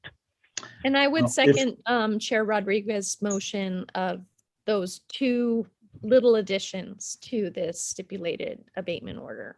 I'm sorry, what was the second condition? I understand the first one. The first one affects you because you come up with a comprehensive timeline within 10 days. The second one was just getting an update from the staff at the Air Pollution Control District. Chair Rodriguez, if I could have you, and maybe it's not my place, amend your motion that I get 14 days as opposed to 10 to create this timeline, that would be appreciated. It just takes a little while to get things organized in the city with the contractor. I will do my due diligence to get it within 10, but I think 14 gives me a little bit of a buffer. We do have Labor Day coming up as well, Chair Rodriguez. That is so true. I cannot forget that it's my children's birthday. Okay, I'm kind of begrudgingly doing that. But 14 days now with the holidays, that would not be a thing. With the provision, that Mr. Rosales, the timeline or any other action that we take today does not delay this work, by the city. Again, I'm floored that it wasn't addressed in June. And we're here and it's almost September. As I alluded to earlier, it takes a while to get this very large ship moving. I know, because I've heard many of this before. So Chair Rodriguez, if I might, this is Member Hurst. I appreciate, and I hope you do as well, Mr. Rosales, that everyone here is really working to help you correct the problem. But I feel like we're having an emergency or crisis management conversation. And since May, there have been a total of 48 leaks. I don't understand why there hasn't been greater thought put to hiring more people, deeper conversations with the city. And it alarms me greatly, and Vice Chair Schlick did the math for us, that the actual recovery construction isn't going to even potentially start till December at best. So we will continue to be in a state of, or a lack of state of safety if we cannot in some way begin work on this project. And all we're talking about today is just the projection of purchase orders or, you know, agreements to do things, but it doesn't include action. So perhaps I'm even asking for deeper commitment than Chair Rodriguez. I would expect to see a very detailed, and I hope that we can agree on what that means, timeline of things that will get done. If they can't be, then things can be adjusted, but I feel like I'm looking at muddy water here. And I don't think muddy water is going to get us either on an expected and proficient timeline that we can move forward or to the end point of recovery, much less to even look at prevention. So I'm deeply concerned about this, and I just need to express that.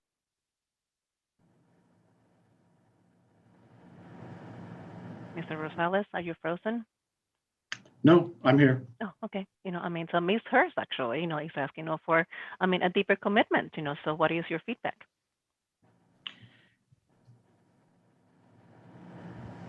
I can create the timeline that's been requested. I've asked for 14 days to do that. I heard the comments by Chair or by Ms. Hurst, and those are duly noted. And that's about all I have is in terms of feedback. It's not as though there are a lot of things that need addressed within the city in terms of its operation, its hiring, and so forth. Those are being addressed by the city, by the Public Utilities Department on an ongoing basis. And so it's not as though we're not taking action on a large range of things that affect this particular issue. Okay, good. I still gonna go back to the 10 working days because Labor Day is a holiday. Okay, so let's go back to the 10 working days, because I am working definitely, on adding about close to 200,000 square foot, of space, in my work. And guess what? I got a construction timeline in 2 days. So, that these guys actually can do that. So, the only work that you need to do is definitely on your side. So, are there any other members of the board that would like, to address, okay, I would definitely at this point in time, would like to close, the open, the hearing, and just allowed, the members of the board, to have any other discussions if needed, because I would definitely like to move, with a motion. Mr. Stewart? I would second the close of debate. Thank you. Mr. Stewart, any items that you want to, have answered or questions or comments? No, it's been a very thoughtful discussion, and I appreciate it. I'm listening attentively. And you go, what have I signed up for? This is my first time sitting on it, so I appreciate everything. We welcome you. Mr. Stewart. How about Dr. Spencer? No, I feel like whatever the process we need to have to make sure that we have all of our concerns, which the questions I wrote down were already brought up between you, Member Hurst, and Vice Chair Schlick. Whatever process we need to do, I would defer to those with more expertise in process in terms of the best way to go about getting this repair done and getting the plant back into compliance as soon as we can. Okay. Anything else? No, the Member Schlick or Hurst?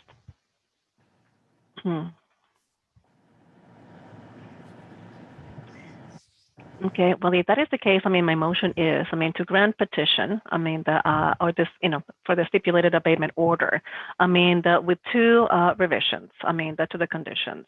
And that would be that in 10 working days, I mean, petitioner provides a detailed timeline that allows the APCD and the hearing board to identify a roadmap for implementation of correction, of sustainable corrections. That would be the very first condition. I mean, and then the other one, I mean, it would be, I mean, I don't think, we need to make this, I mean, a condition within the stipulated order. But I mean, but at the next meeting on the 23rd of September, I mean, for the APCD and the petitioner to provide a status update of the progress that they have made, I mean, on that timeline for correction. Do I get a second? I second that motion. Oh, Member Hurst was as well. So. Okay, I mean, so, Madam Clerk, I believe, that we actually have a motion and a second. I mean, could you please call the roll? Yes, thank you, Chair Rodriguez. Chair Rodriguez? Yes. Member Hurst? Member Hurst? Yes. Member Schlick? Yes. Member Spencer? Yes. And Member Stewart? Yes. Okay, that motion passes with all board members being present and voting yes. Thank you so very much. I mean, Madam Clerk. I mean, and thank you, Mr. Rosales. I mean, for attending, and definitely the district. I mean, for all the work that they actually have done. I mean, that we definitely all help here. The entire basin. I mean, in San Diego, not only from the air quality. I mean, but also from other hazards. So we need to address this and sustainably. So thank you again. Okay. I have a question, Chair Rodriguez. Yes, ma'am. Do we have to actually speak these findings of fact that are on the the petition on the record, or just the fact that they're posted in part of the agenda? I mean, I have always done, I mean, this as posted as part of the agenda. I mean, please, Okay. I mean, the legal counsel, maybe, I mean, you want to, or Madam Clerk, I mean, correct that? It just for clarity, I wasn't sure, especially since if I'm vice chair and you're gone, I just want to know how I'm supposed to proceed in your absence. And are we supposed to do these findings of fact on the record, or? Emily? So as far as approving the stipulated abatement order goes, we would recommend making an explanation of why you chose to approve the stipulated abatement order on the record. That would give us something to go to and go with in drafting the written explanation of decision. As far as the findings of fact, I believe those are more applicable to variances. Variances, yeah. Okay. So there aren't 6 findings for granting a stipulated abatement order. We would just ask for the board's reasoning to be explained. Okay. Thank you. So now that we actually voted, I mean, I have to, modify that. I mean, saying that, I mean, we found, I guess, I mean, good cause, I mean, to accept, well, I mean, actually, I mean, move on this stipulated abatement order, I mean, due to the history of recurrence and the need, for correcting the issues, with the leaks of methane, I mean, so is that what you're proposing, Emily? Yes. Okay. So I mean, okay, I guess that I just made that. I mean, this is I'm sorry, about procedurally. I mean, the Member Schlick, I mean, to do that, let me actually start from the top and go from my head. I mean, so stipulated abatement order has been approved. I mean, and that has been granted. I mean, based on the fact, that petitioner needs to address, the recurring systemic issues for methane leaks. I mean, in the wastewater plant in Point Loma. Certainly, I mean, that this is in violation, I mean, of the current permit, and the stipulated abatement order has conditions to allow petitioner to develop a roadmap for systemic and preventative corrections. That's what I would say. Sorry, from my head. I didn't write it down. Thank you. That was great. Yeah. Mhm. I usually write it down. I mean, Member Schlick, so, okay, so that is the case. I mean, Mr. Rosales, I mean, we should definitely lots of luck. I mean, that the board is always open. I mean, for you to address any concerns. I mean, you're always welcome. Okay. I mean, so let's actually then go to. You're welcome. I mean, let's actually then move on to our second petition. I mean, and Madam Clerk, could you please introduce our second petition? Okay, thank you, Madam Chair. The next petition for consideration is petition 4522 from Superior Ready Mix. Petitioner requests the interim portion be heard of an interim regular variance request, which was filed on August 19th, 2021. This interim request is for permit condition number 33 of permit number APCD 2009-PTO-982505. Petitioner requests an extension of the source testing deadline of August 31st, 2021 for petitioner's hot mix asphalt plant located at 500 North Tulip Street in Escondido, California. The clerk of the board is also in receipt of additional documentation from the district. And in order for these additional documents to be accepted as part of the hearing, this requires a majority of the board to vote in accordance with Rule 31 of the Hearing Board Rules and Procedures.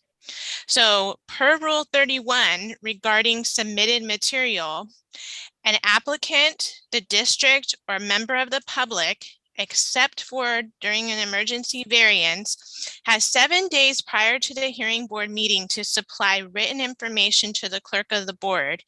And if that written material is not submitted by that 7-day deadline, the Air Pollution Control District Hearing Board will not consider the written material, and it may not be entertained unless good cause is shown and approved by the majority of the board. Thank you so very much. I mean, so first of all, I mean, what we actually have here, I mean, is whether or not we accept, I mean, that packet that was provided to the hearing board past not those 7 days. Who's going to be making this presentation for IPCD? That would be myself. Okay. Hey, Mary. I mean, a question here. Can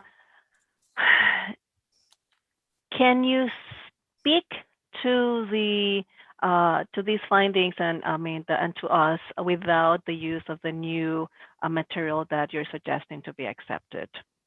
It would be possible, yes. Okay, then I mean let me actually ask the same question a different way. I mean, how much more helpful would this material be for the hearing board members to understand? I mean the presentation that you're going to make. Good question. I submitted 8 additional documents. Of the 8, I think that 2 would be of more importance than the other 6. One would be a slideshow presentation that I would give along with my verbal talking points that I think would help the board to just visualize and better understand some of the material and provide a good reference to go back to speak to any of the talking points after. And the other second document is a email and correspondence summary that I put together by going through months worth of emails and condensed it into a 1.5-page document that basically is a response to a similar document that petitioner provided in their petition as attachment 2.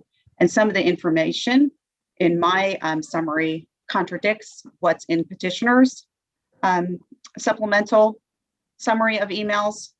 And it's an at-a-glance type of information that the board may find helpful.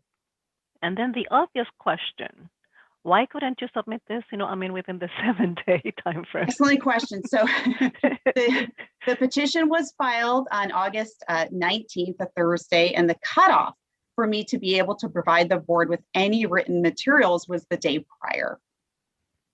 Got it. Okay. I mean, so the members of the board actually have heard, I mean, the answers from the APCD. Are there any questions or comments or even a motion to accept? I'm going to entertain here in a second, okay? not everybody at once, I mean, that's so. Okay. So, I mean, that I would actually make a motion to accept, I mean, that not all the 8, but definitely the 2 key documents, I mean, that Mary is actually saying, that it would definitely allow the hearing board members to understand, I mean, her presentation. I mean, so that would be my motion. I have a question. Have the materials been provided to the petitioner? Like by email or something? No, they have not. And they usually don't have to. That's the problem. Oh. I mean, hence Well, I hence mean, the like rule. normally they would be on the website, and so then they could get them that way. Yeah, I'm looking at the website as it is right now. I'm Member Schlick. I mean, and I do not see the slides for 4522. Yeah. That's why I'm asking these questions. Yeah. Yes, this is the hearing board clerk. I can confirm that these have not been posted or shared with the petitioner on my end. So they are not posted and the public has not had a chance to view them either. Okay. And Madam Chair? Hey, Mr. Weir, I mean, welcome. You'll meet, Mr. Weir pretty soon. I mean, Mr. Weir, I mean, do you have any objections, I mean, for the district to, for actually the board to accept, those 2 presentations, not the 6 packet, just 2, I mean, for this hearing? Well, 2 items come to mind. The first is we haven't seen them. But I think if the board was to allow us then to explain any differences between our statements and the district statements, we could proceed today. But the second one is, I don't understand, because I've been doing this for some 37 years, and we've always seen by email, at least since emails have existed, those updates from the district. So this seems to be something that you could perhaps help correct. Thank you. Thank you, Mr. Weir. I mean, certainly this is very unusual. I mean, as you actually pointed out, definitely a correction, I mean, for future, I mean, because these are the guidelines. But we are also, I mean, are in a different time frame right now. I mean, Paul and I have known each other for a long time. Okay, so maybe if you would allow us not to have at least these 2 presentations from the perspective of also training and equip the hearing board members. I mean, to learn how to do, I mean, these procedures much more effectively. I think that personally, as a chair, I would appreciate it. Well, and certainly on behalf of the petitioner, we'll do that. This is, of course, just an interim variance and won't require the 6 findings of fact that would be in support of and I believe that we'll be able to demonstrate the good faith that the petitioner has used to try and solve this. So with that understanding, yes, I think we could go ahead. We may just have to come back to either of those 2 pieces. I'll take careful notes when they flash up on the screen, but it may be necessary to return to one or the other, at least for some of the items. So with that understanding, we should proceed. Thank you very much. Thank you so very much. I mean, Yeah, Paul. I second the motion then to accept the 2 items. Okay, I mean, perfect. I mean, so we have a motion and we have a second. I mean, Madam Clerk, please call the roll. Thank you, Chair Rodriguez. Chair Rodriguez? Yes. Member Hurst? Yes. Member Schlick? Yes. Member Spencer? Yes. And Member Stewart? Yes. Okay, that motion passes with all board members being present and voting yes. Madam Clerk, I want to know for then you to label these, I mean, the exhibit 1s and 2. And that certainly, that to make these available, I do not know if procedurally speaking, you would post on the SharePoint site or the website. So Yes. So the following documents are now being entered into the record as follows by APCD. So Exhibit 1 will be the PowerPoint presentation, and Exhibit 2 will be the email summary. Excellent. Thank you so very much. That's so. You're welcome. So Ms. Mahoney, let's start with your presentation. Hold it here. Hold it. Also for, the edification of all of us, okay, and for alignment, I have asked, County Council to also provide us the definition of what an interim variance is, how it can be granted, and definitely that a gap, or actually the correlation between interim and regular variance. So, Emily, if you can help us with that. Yes, of course. So an interim variance can be granted to cover the time in between when a regular variance, to cover the time in between filing and when a regular variance can be heard. It can be granted on good cause. Good cause isn't defined by the Health and Safety Code, but a reputable law review article, Fairness in the Air, which has been cited by the court, has suggested that it involves an analysis of whether the hearing board is likely to find at the regular hearing that the petitioner can meet the 6 variance findings. That being said, that isn't a binding authority. That's just, it's a suggestion. It may not exceed either, I think it's 30 days or may not exceed 30 days or the date of the hearing on the regular variance, and it may not be granted if for the purpose of evading regular noticing requirements. Correct. That's so again, we actually have, very, strict boundaries on this one. So that's why as we continue, learning from each other, and doing the dynamics, you will see that I will continue asking, County Council to provide us kind of an overview at the beginning of each petition according to those considerations that we need to take into account, okay? So I think, it helps all of us rather than Ville-Marie taking off on her own. Perfect. So thank you, Emily. Any questions now for County Council representing the hearing board? Nope. Okay. That's so. Well, the floor is yours, Mary. So thank you for the presentation as well. Oh, thank you. And thank you, Dawn, for having the presentation already up and available. Good morning, hearing board members and Superior Ready Mix staff. Again, my name is Mary Mahoney, Civil Actions Investigator with the district.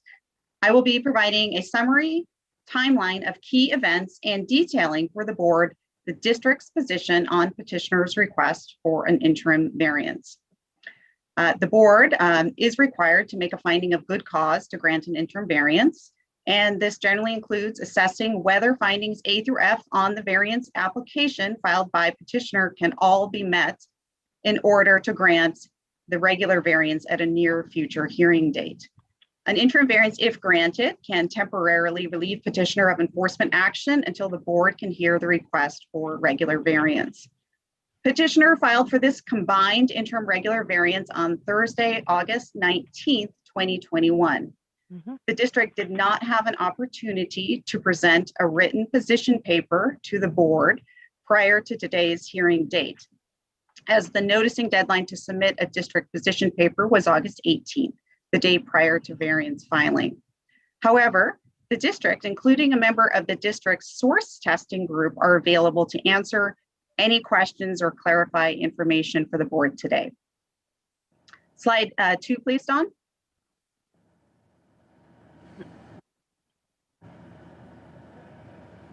Superior Ready Mix owns and operates concrete and asphalt plants in Southern California.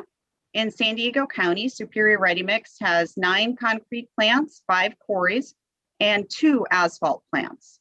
Superior Ready Mix operates a hot mix asphalt plant located at 500 North Tulip Street in Escondido. That is the subject of today's variance request. Superior Ready Mix has been the owner of this facility since January 1st, 2020. However, the facility had been in operation under different ownership prior to Superior Ready Mix taking ownership, and Superior Ready Mix has operated another asphalt facility for several years. Slide 3, please, Don. Petitioner is seeking relief from condition number 33 of permit APCD 2009 PTO 982505. Condition 33 requires that equipment shall be source tested once a year, but more specifically, once a permit year, which is between September 1st through August 31st of each year. The purpose of conducting source testing is to evaluate the actual emissions of facilities with the emission standards described in other permit conditions, such as emission limits for emitting particulate matter, oxides of nitrogen, or carbon monoxide. Condition 33 states that it is petitioner's responsibility to schedule the annual source test with the district, and that annual source tests must be separated by at least 90 days from any prior annual source test. The soonest petitioner could have scheduled the annual source test was November 17th, 2020, but this did not happen. Petitioner waited 6 months to request a source test, but was unable to schedule due to low production. Petitioner stated that they made numerous attempts to schedule with the district, but the delay to initially request and low productivity are the reasons why we are here today. In addition to annual source testing being required, petitioner submitted an application to replace their bag house. A bag house is an air pollution control device and dust collector that removes particulates from commercial processes. A source test is required when a new bag house is installed. The source test requirements to conduct an annual source test and the installation of a bag house are two separate requirements. An installation of a new bag house requires a source test within 60 days after the installation. Petitioner intends to replace their bag house this year and was attempting to align the timing of both source tests, one for the annual source test requirement and one for their new bag house installation, in such a manner as to only have to do one source test for both requirements. This has led to failing to conduct the annual source test within the permit year. Petitioner could have scheduled the annual source test for the current permit year without the bag house source test coinciding with it at any time, starting as early as November 17th, 2020, to have achieved compliance with condition number 33. Basically, petitioner had 287 days to schedule the annual source test. It is worth noting for the new board members that missing a source test deadline date, an administrative procedure, has no effect on facility's ability to operate, and the plant may operate as usual after the missed deadline. Likewise, there are no emissions-based considerations when the compliance issue pertains to only missing the deadline for conducting an administrative procedure. With that said, this facility is enrolled in the Hotspots program, which collects emission data, identifies local impacts to ascertain health risks. The facility is subject to risk reductions under the Hotspots program, and a timely source test is critical. We are currently on day 360 of petitioner's permit year, and the district currently still has reserved dates to conduct the test, and the district could have scheduled the source test anytime last week as well. If petitioner could still schedule it, it would prevent the need for a variance, as there are still a few days left in the permit year. District monitoring staff have availability Tuesday, August 31st to conduct the test if immediately requested, and if the facility has sufficient production rates. Petitioner has stated that they do not have sufficient production rates at any time before the deadline and are unable to test. Slide 4, please. Petitioner provided 3 reasons for not being able to conduct source testing on time. First, petitioner alleges that the district was unable to schedule the source test. Second, that the plant's production is too low for source testing to be scheduled before the August 31st deadline. And third, that petitioner prefers to conduct the annual source testing concurrently with the installation of their new bag house, thus conducting only one source test to cover two separate source testing requirements, and only testing with the new bag house in place. I will go over each of the petitioner's 3 reasons for the board. Slide 5, please. First, I'd like to direct the board's attention to petitioner's correspondence timeline submitted in their supplemental documentation with their petition. In the section titled Email Correspondence Testing, an attachment 2 of petition 4522, which is on page 54 of the agenda. This timeline was provided to the board as evidence of the district's inability to schedule the source test. The summary contains factual errors. The evidence of the district's inability, the first entry dated April 19th implies that Superior Ready Mix reached out to the district first on this date to initiate discussion of source testing scheduling. This is inaccurate. District monitoring staff emailed Mr. Sean Mendoza, plant manager of Superior Ready Mix, on April 1st, 2021, as shown on this slide, asking to get both of Superior Ready Mix's asphalt plants, the Escondido plant, also referred to as Tulip, which is the facility in question, and their Canyon Rock plant scheduled for annual testing. Mr. Mendoza emailed back that same day, April 1st, that he was not ready to schedule Escondido, also known as Tulip, because they have submitted an application to the district to change out the bag house, and that the timing of the bag house needed to be investigated first. On April 19th, Mr. Mendoza emailed to schedule their other asphalt plant, Canyon Rock, for testing mid to late July of 2021. For the Escondido plant, Mr. Mendoza again reiterated that the delay in scheduling was due to Superior Ready Mix deciding to wait for the bag house installation approval, and tentatively set the time frame for the testing to be done mid to late August 2021 for the Escondido plant, days before the annual source test due date, when presumably the new bag house installation would be complete and provide petitioner the benefit of testing only the new bag house and testing only one time for one source testing fee. On April 20th, district staff held the dates of July 20th and 21st, 2021 for Superior Ready Mix's Canyon Rock facility, and held open the 3rd and 4th week of August for the Escondido plant as petitioner requested. However, either of the reserved dates could be used to test either facility if needed. All of this was tentatively settled on Tuesday, April 20th, and prompted by the district's outreach to petitioner. Slide 6, please.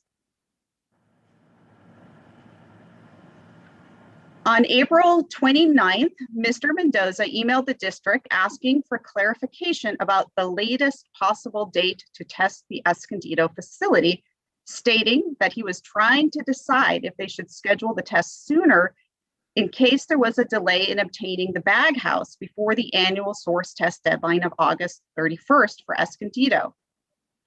On May 6th, district staff responded to Mr. Mendoza and told him that the permit does require annual testing on or before August 31st, regardless of the new bag house's installation timeline. District staff provided clarification that the test needs to be conducted regardless of whether the new bag house installation occurs before the deadline of August 31st, and that the new bag house installation also requires a source test within 60 days after installation is complete. Mr. Mendoza replied on that same day, May 6th, that the facility prefers to have only one source test for the Escondido plant that he is keeping his eye on the ship date of the bag house, and once he has more information, he will schedule with the district during the last 2 weeks of August 2021 for the Escondido facility. Mr. Mendoza said he would like to, quote, keep that window of time open for the last 2 weeks of August to do this, end quote. The district kept these weeks open for petitioner. Slide 7, please. Next, I'd like to direct your attention to the email summary provided by petitioner for July 7th, 2021. Petitioner's timeline inaccurately states that the district can't conduct source testing on July 21st for the Escondido or Tulip plant. This statement is incorrect. On July 7th, Mr. Mendoza emailed the district to ask if Escondido can be swapped out for their Canyon Rock facility on July 21st, which was already reserved. Mr. Mendoza said, quote, as you know, we had Escondido asphalt tentatively scheduled for late August due to trying to complete the install of a new bag house first. That is delayed, so it would be better for us to source test Tulip on July 21st and reschedule Canyon Rock. The person that I talked to said this shouldn't be a problem, end quote. A few hours later, district staff emailed Mr. Mendoza back to confirm the July 21st testing date for Escondido. Then district staff emailed Mr. Mendoza on July 16th to again confirm the Escondido July 21st test date. Petitioner replied to this email on July 19th to cancel the July 21st date due to low production and asked on July 19th to do the testing on July 20th for Escondido instead. The district had another facility already scheduled for source testing on the 20th and could not cancel to accommodate Superior Ready Mix's last minute request, especially since setup is required 1 day prior to the scheduled test date. The testing could have been conducted on the 21st with the setup on the 20th. Slide 8, please. On July 26th, petitioner asked for testing the next day on July 27th or 28th during a phone call with the district, but the district has other tests already scheduled. This call occurred on July 26th and not on July 23rd as indicated on petitioner's timeline. On August 12th, Paul Weir, consultant for petitioner, called the district to ask about hearing board filing dates. He stated he had a client with an approaching source test deadline that won't be met and added that he would not be answering any questions at all about the circumstances of this pending petition. The district attempted to ask him if the source test required scheduling with the district so that we may inquire about getting his client help to meet the deadline with our source test staff, but he said he would not answer any questions and stated, quote, we will throw everything and anything at this, including COVID, end quote. Again, the district attempted to specifically ask if he was having a scheduling problem with the district, and he reminded district staff that he was only calling for hearing board filing dates and would not discuss anything. He did not offer the name of his client at that time either. On August 18th, the Canyon Rock plant was successfully tested instead of Escondido because of low production at the Escondido plant on that date. Although the district was available to test Escondido on August 18th, and the district still had reserved the last 2 weeks of August for Escondido plant at that time. The next day, August 19th, Mr. Weir filed the petition to request an interim and regular variance with the hearing board. During conversations between district staff and Mr. Mendoza during the week that this petition was filed, the district communicated that the tests can still be conducted as the reserve dates that were still being held on behalf of petitioner. Mr. Mendoza explained that they were going to file for a variance and testing dates were no longer discussed thereafter, although the district maintained these dates for Superior Ready Mix anyway. Slide 9, please. On Monday, August 23rd, Mr. Paul Weir called the district again. The district informed him that the testing could still be done on time. He said this was the first he had heard of this option and that maybe the petition could be withdrawn, which was a surprising statement because district monitoring staff had communicated this to Mr. Mendoza. The district emailed petitioner and Mr. Weir on Monday, August 23rd, 2021, of 3 possible testing dates that were still available. Mr. Mendoza responded that the 3 dates offered would not work due to low production. In a conference later that afternoon, Mr. Mendoza indicated that there were no date options left in August at all anymore due to low production, unless an unexpected job comes in.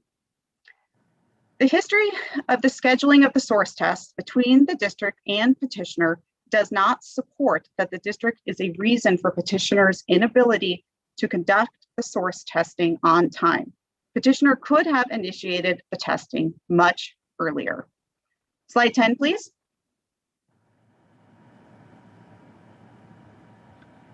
The next reason petitioner provided for not being able to conduct the source testing is that their production rate is often too low.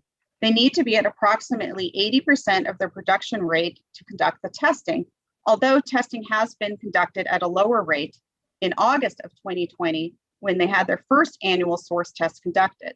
Testing can be challenging to schedule if production rates are too low or if rainy weather occurs and causes delays, but the testing could have been done as early as November 17, 2020 for the current permit year.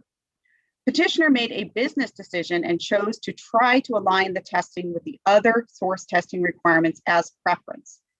Also, it is district practice to reserve Mondays for source testing certain facilities that have production rate issues or other scheduling challenges to allow for additional flexibility. District source testing staff are off on Mondays, but often come in specifically for source testing of asphalt plants or power plants on these days. The district understands the scheduling issues and that the cost of making up the production rate to allow for testing is not feasible. The district has tried to work with petitioner to make the scheduling as easy as possible, but time is running out due to deliberate late planning and low production rates, which were foreseeable issues. Slide 11, please. The third reason petitioner alleges that the source testing cannot be conducted is because they are waiting on authority to construct from the district to replace their baghouse. The district engineering group is responsible for issuing the authority to construct, and district engineering staff have not exceeded any deadline in its processing of the authority to construct. Petitioner could have submitted their application earlier if timing was an issue, although it's really beside the point. The replacement of the baghouse has no bearing on the compliance matter at hand for annual testing requirements. The annual source test requirement is not linked to any other requirement pertaining to petitioner's baghouse. What we have is a preference to conduct the source testing only once and with the new baghouse in place, and a push to get this done as close to the deadline as possible. And that just did not work out as hoped. Therefore, the district opposes petitioner's request for an interim variance. The circumstances were not outside of petitioner's reasonable control, and there is no good cause established to grant an interim variance. Slide 12, please. Before closing, I have some district comments to provide for findings A through E of the petition. For finding A, the district agrees that petitioner will be in violation of Rule 21 for permit condition 33. Note that this is only a one-day violation that would occur on September 1st, 2021. For finding B1 regarding why the need for a variance is beyond petitioner's reasonable control. The district's position is that testing could have been initiated earlier, starting on November 17, 2020, which would have allowed for more high production dates to have been considered for testing. Petitioner opted to wait until August to start the scheduling. The district has shown the board through the email correspondences described earlier that district staff have been accommodating to petitioner's scheduling request, and that it was the petitioner that wanted to wait it out until close to the deadline. These emails are available for the board's review upon request. They have been provided to the clerk. For finding B2, regarding the impact of a denial if petitioner does not receive a variance today, the district contends that the issuance of a notice of violation for each date that the testing is late is not a realistic scenario. The district considers late source testing to be a one-day administrative violation, and the district has not suggested nor would suggest that petitioner would need to cease operating. Petitioner's statements that the plant would result in a loss of revenue, layoff of plant personnel, and failure to perform current contracts are gross exaggerations. As an example, the same facility received a notice of violation for late source testing in 2018 under the previous ownership, which is a one-day violation. The civil penalties associated with a violation of this nature would not prompt any hardship or any of the worst case scenario outcomes described in petitioner's response to this finding. For finding C regarding the comparison between asking petitioner to comply versus the benefit of reducing air contaminants, the district contends that there are no air contaminants to reduce. This variance is for a missed deadline. There would be no reason for the plant to change their operations if the variance were not granted. Also, the opportunity to test the actual existing baghouse would be lost if this variance were granted. The current baghouse has been in use for the last year. Source testing the current baghouse would provide information about the emissions over the last year. This is critical to knowing all emissions at this facility because the facility is subject to risk reductions under the hotspot program as aforementioned. If the variance is granted, the information regarding the true emissions of this baghouse will not be known because a newly installed baghouse would be tested instead. For finding D regarding petitioner's consideration to curtail operations, the district contends that there is no need to curtail operations. The plant can function as usual if the source test deadline is missed. Slide 13, please. For finding E regarding how petitioner will reduce emissions to the maximum extent possible, this finding does not fit with petitioner's request because there are no known excess emissions for petitioner to attempt to reduce. Their request is only to extend a deadline which is administrative in nature. Since there are no excess emissions to consider, petitioner could consider reducing the amount of missing the deadline by explaining why the variance is being requested until the end of the year, December 31st, 2021, which would be 121 days past the deadline. Petitioner could also agree to conduct testing as soon as possible, including in advance of the new baghouse installation, which imposes no legitimate need to wait on annual source testing. The new baghouse being installed should not be considered pertinent to this variance request because it is a preference. For finding F1 regarding nuisance, the district contends that there are no nuisance considerations related to this petition at this time. For finding F2 regarding the hazards of continued operation, the facility should work to schedule the annual source test as soon as possible to demonstrate risk reductions as opposed to a business decision to conduct only one source test for the year. For finding F3 regarding documentation, the district agrees that petitioner should provide production rate data weekly if the board grants this interim variance request. Slide 14, please. Mary, can I actually make a little interjection here? Yes. Okay. I mean, the member Spencer, unfortunately, he may actually have to leave because he has another commitment. I mean, at 11:15, we continue to have quorum. I mean, so I just wanted to let everybody know that this was fully announced, I mean, way prior to the meeting, and that we can continue. I mean, because we actually have quorum, even though we're going to be missing, member Spencer's, I mean, the feedback. Okay, thank you for that update, Chair Rodriguez. I'm almost finished, by the way. Please continue. Chair Rodriguez, before he leaves, does he want to address, does he have any questions that have come up for him yet? Just because, we want the benefit of his attendance so far. Yeah, thank you for taking the time to allow me to put my input, to provide my input. I mean, granted, I'm only hearing one side of this story, but there is certainly a compelling case being made to deny this request. But I have to be very plainly clear that I have not heard the petitioner's side of this story as of yet. Of course. And did anything that the district shared so far prompt any questions to your mind or anything? There will be more questions about what really happened with the communication between the two sides and whether or not this represents trying to evade applying for a variance as a means of trying to evade a testing requirement. That would be what my questions would be leading to try to ascertain, and I would need to hear from both sides on that. Yeah. Okay. Thank you. That's very good. Okay, please go ahead. Okay, I'll proceed. So slide 14, overall, the district urges the board to deny this interim variance because the petitioner has not evidenced good cause, showing that the scheduling of their annual source test could not have been conducted earlier because no attempt to schedule was made before it was already very near the end of petitioner's permit year. The cause for the delay in source testing was part of a deliberate decision to combine testing requirements, which risked running out of time as an obvious consequence. Granting of this interim variance would set a precedent for non-compliance with source testing deadlines due to preference and insufficient planning. Thank you for your attention. Thank you so very much. Mary, as always, very good summary. I just want to make a statement here, because I'm really very careful about this. I know that Dr. Spencer certainly, shared, with us his views, particularly of where he leaned.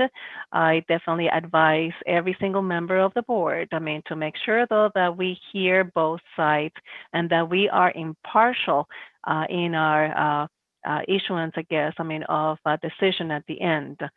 This is what a hearing is about, okay? So to have equitable and presentation and equity, when it comes to a balanced approach between the environmental aspect of it and also the operational aspect.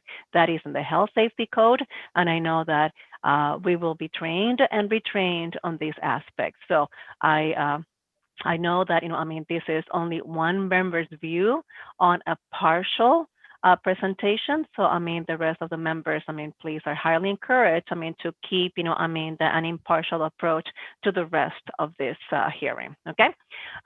So thank you so very much. Question here, Mary, is this, is SRM, a new facility, or do you know if they are classified as a small business? I do not believe that they're classified as a small business. They have taken over this Escondido plant as of January 1st, 2020. They have another facility on Mission Gorge Road that they've had in operation for several years.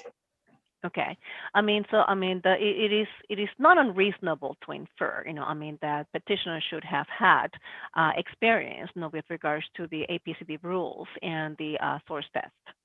Correct. Correct. Okay, so I know that there's always a kind of an aspect here of an operational balance. But just because you're operating, that doesn't mean that you can kind of piggyback, on the requirements unless agreed to and definitely negotiated. But I know that this is really very, it would be uncommon and it will be a change in the rule to even allow something that would, in colloquialism, to get a 2-4, on a source test. Yeah, we enforce the rules as they're written, and the annual source test requirement is just simply due by August 31st. Yep. And I'm going to allow definitely petitioner to explain to us about that low production. But again, it goes back to the projection of the business. Okay, so and I think that all the members of the board should hear about this, because for this type of industry is always a challenge. Okay, so that this is for Mr. Weir as he actually makes up the presentation. I'm going to allow the other members of the board to ask questions. Please, now, Ms. Schlick. Yeah, this is sort of related to what Chair Rodriguez asked. You had mentioned early on in your presentation, Ms. Mahoney, that they became the owner of the tulip plant in Escondido on January 1st, 2020. But then it seemed like sometime before August 31st, 2020, they did have their, they had already gone through one testing of this plant with the APCD. And so this was, after they had owned this, going to be their second annual test? That is correct. The first source test, it always occurs by August 31st. So that's their permit year cycle that's already been established when they took over. So they had the first source test under their ownership, August 19th, 2020. Okay, thank you. You're welcome. Any other questions to the APCD? Member Hurst, Member Stewart? Okay, with then no questions, let's actually go and have, the SRM make their presentation. I believe that Mr. Weir is going to speak on behalf of petitioner, even though, both petitioner, Mr. Mendoza and Mr. Weir, they were all both sworn in. So let's actually, hear, from petitioner. And one of the questions, very fundamental. Two things. Why did you wait?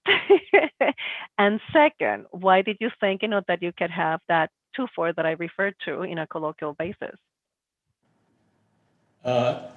Good morning, this is Sean Mendoza. I've asked to ask Mr. Weir to allow me to speak first because I have been obviously very involved in this. And we were not prepared, for all of the evidence that was presented here by Ms. Mahoney today. So I could answer those two questions immediately, but I would prefer to go back to the slides and kind of start at the beginning of this material that was presented here this morning, if that's okay. Would you mind actually just answering those two questions? I think, that those are, fairly fundamental for this. I know that there is, because I think we're going to get, this is my feeling though, correct me if I'm wrong. We're going to say, that this is not what I understood. And this, I'm just saying, that really very simple. That why, did SRM wait? And then second, why was the inference that we could do the back house and the annual source test as one test? Okay, so I heard the term used a few minutes ago, established cycle. We took over this site January 2020, and we performed a successful source test last year in August. And this is our second year doing it. So we're developing an established cycle. We don't have one yet. This site has different production cycle than our Canyon Rock site, which is a much bigger location. And so we've had more difficulty planning this, and obviously that's come out this year a little bit now. We can see that. So we were looking at doing it around the same time we did last year. We did have we have this other project going on. We want to replace our baghouse. And that has never been a secret. It's never been something that we've, tried to do in conjunction with this source test as any type of way to get out of having to do 2 source tests. Okay. We have told the Air District right up front from the beginning that we were hoping, because we are a business, so we make business decisions that are best suited for us, hopefully, and also comply with other things that we have to deal with, like APCD regulations. And our timing, it would have been nice if we could have worked that in and had a new baghouse in place, but that was not our main consideration for delaying, because we were not looking at as a delay. We were looking at it as, if this works out, great. If it doesn't, we're still going to go ahead and source test by August 31. Unfortunately, we got down to the wire here the last couple of weeks, and yes, we have not had the production that we needed. I want to point out one other thing, though. Ms. Mahoney stated that we could have started scheduling this November 17th of 2020. That's true, but that's not the way this business runs. There's a window, there's a time frame that you schedule. And you try to do that in your busiest production months. And we had just done a test 3 months ago. So realistically, you're not going to source test 3 months later. Realistically, you're going to do it, in your busiest time of the year, which for us is the summertime. And that's what we did. And so there's nothing, nefarious about it or underhanded. It's just the way it is. And we do realize, going into our second year in this operation now, that the schedule, we can't really predict as closely or as accurately the production that we expect to see that we can at our other location at Mission Gorge. So Yeah, that's, I think, that's my answer for your first question. Okay, Amanda, go ahead, Ms. Schlick. What was the second question? It seemed like, well, this is actually a different question, but I think you're almost getting to it. I'm just real curious. We're not yet quite at August 31st. Can you just explain this production level issue and why you can't just kind of fit it in before the end of the source year? Right, so the source. That's something I don't understand from of the business, the production level. Okay, so there's that 80%. You try to, our permit says that we can operate at 400 tons an hour. We have to be able to try to produce 80% of that, or 320 tons an hour during a source test that will last usually around 4 hours, give or take. Unless there's some issues, it could go a little bit longer, it could be a little bit shorter. So based on that, we're looking at least 1,200 tons that we would want to have confirmed production for the source test day. Now, we have not been able to do that. And the other part of that also is not only the 1,200 tons for that 4-hour period, but also being able to try and make that 80% tons per hour rate. This plant did have a violation under the previous operator in 2018 because I believe, well, they had a failed source test, but the other problem was they were unable to make that 80% production also. And they provided quite a bit of documentation to APCD about that at the time in response to that violation. Typical tons per hour operation is more like that 65% that was in one of the slides that we looked at earlier. So that is that's the issue with the source test, is having that needed production for a 4 to 6 hour period, and the tons per hour has to be up to a certain rate. So those are the two things that we are looking for when we try to plan a source test. So, I know that this is, the part of eventually, I guess, not of your regular, presentation, but what is your plan to do the source test for this past, calendar permit year? What is our, excuse me, I'm not sure. Go ahead. Have you scheduled, your source test yet? Well, no, we've been, that's why we are here today, because we already have seen that we don't have the production right now that we can confirm before August 31st. This plant usually doesn't know more than 24 hours in advance if they're going to have production. Sometimes 24 hours? Approximately 24 hours in advance, true, yeah. Okay, and my understanding is an emergency variance will only last like 30 days. So correct. So do you have, if this variance were granted, would you be able to get that planned and done within 30 days of? Well, we were asking for an interim variance that would be 30 days. But to answer your question, as we get to this point, if this was granted to us, we would continue to do what we've been doing. And I think that's already been illustrated by Ms. Mahoney's slides, that we've been in contact with the district constantly by email or by phone call. And that increased in July all the way through current. There were a lot of phone calls, there were a lot of emails. And we will continue to do that on a daily basis, checking our production, trying to find production in order to schedule and complete the source test as soon as possible. I see definitely the traffic and communications.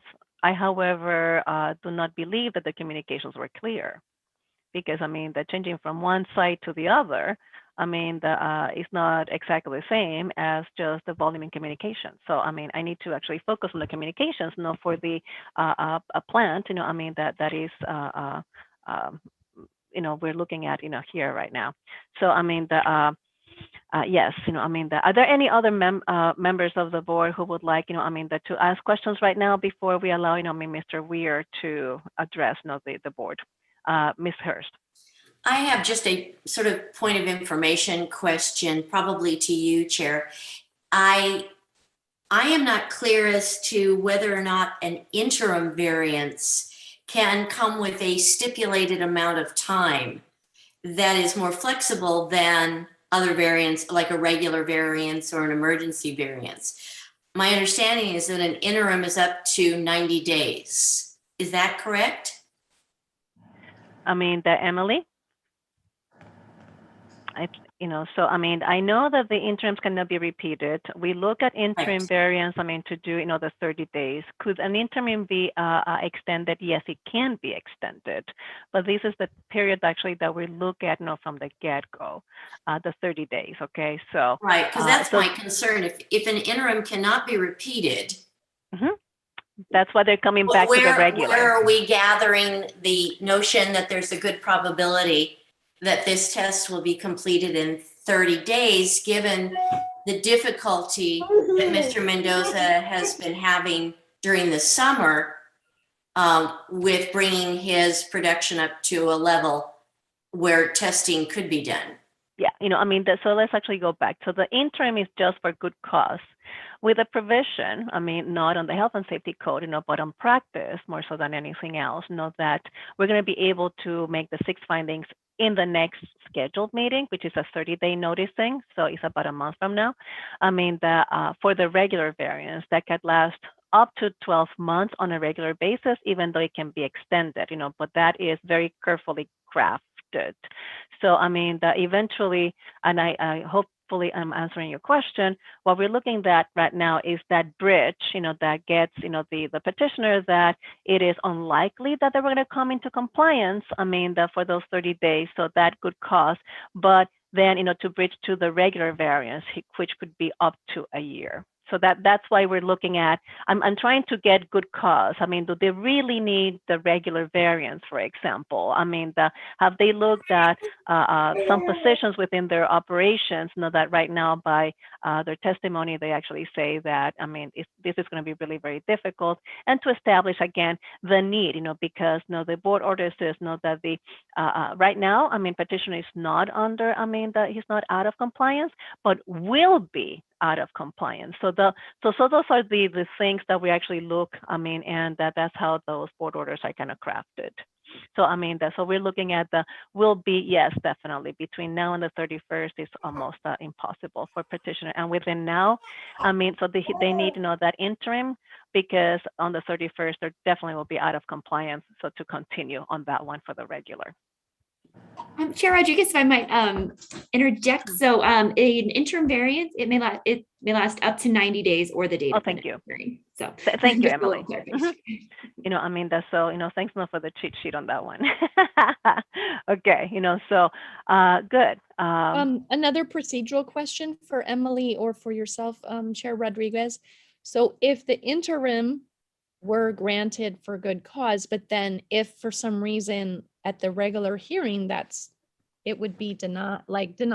I don't know. We're only supposed to grant an interim if it seems likely the regular would be denied. But if the interim's granted and the regular's granted, basically they would be skipping a year of source testing, because they wouldn't have to comply until basically in a year. Oh, well, or a year from when the interim expires. So very seldom do we issue a year, that Mishlik. That would okay. be, it's up to no. Okay. We're gonna help them come into compliance a lot sooner than that. Like as soon, okay. So it's more like we're still hoping for as soon as possible. Okay. Oh, absolutely. All right. Okay. Absolutely. And that's what Mr. Weir will certainly, help, the petitioner as well. Mm-hmm. To come and into just compliance because on their petition, it says their estimated final compliance date is December 31st, 2021.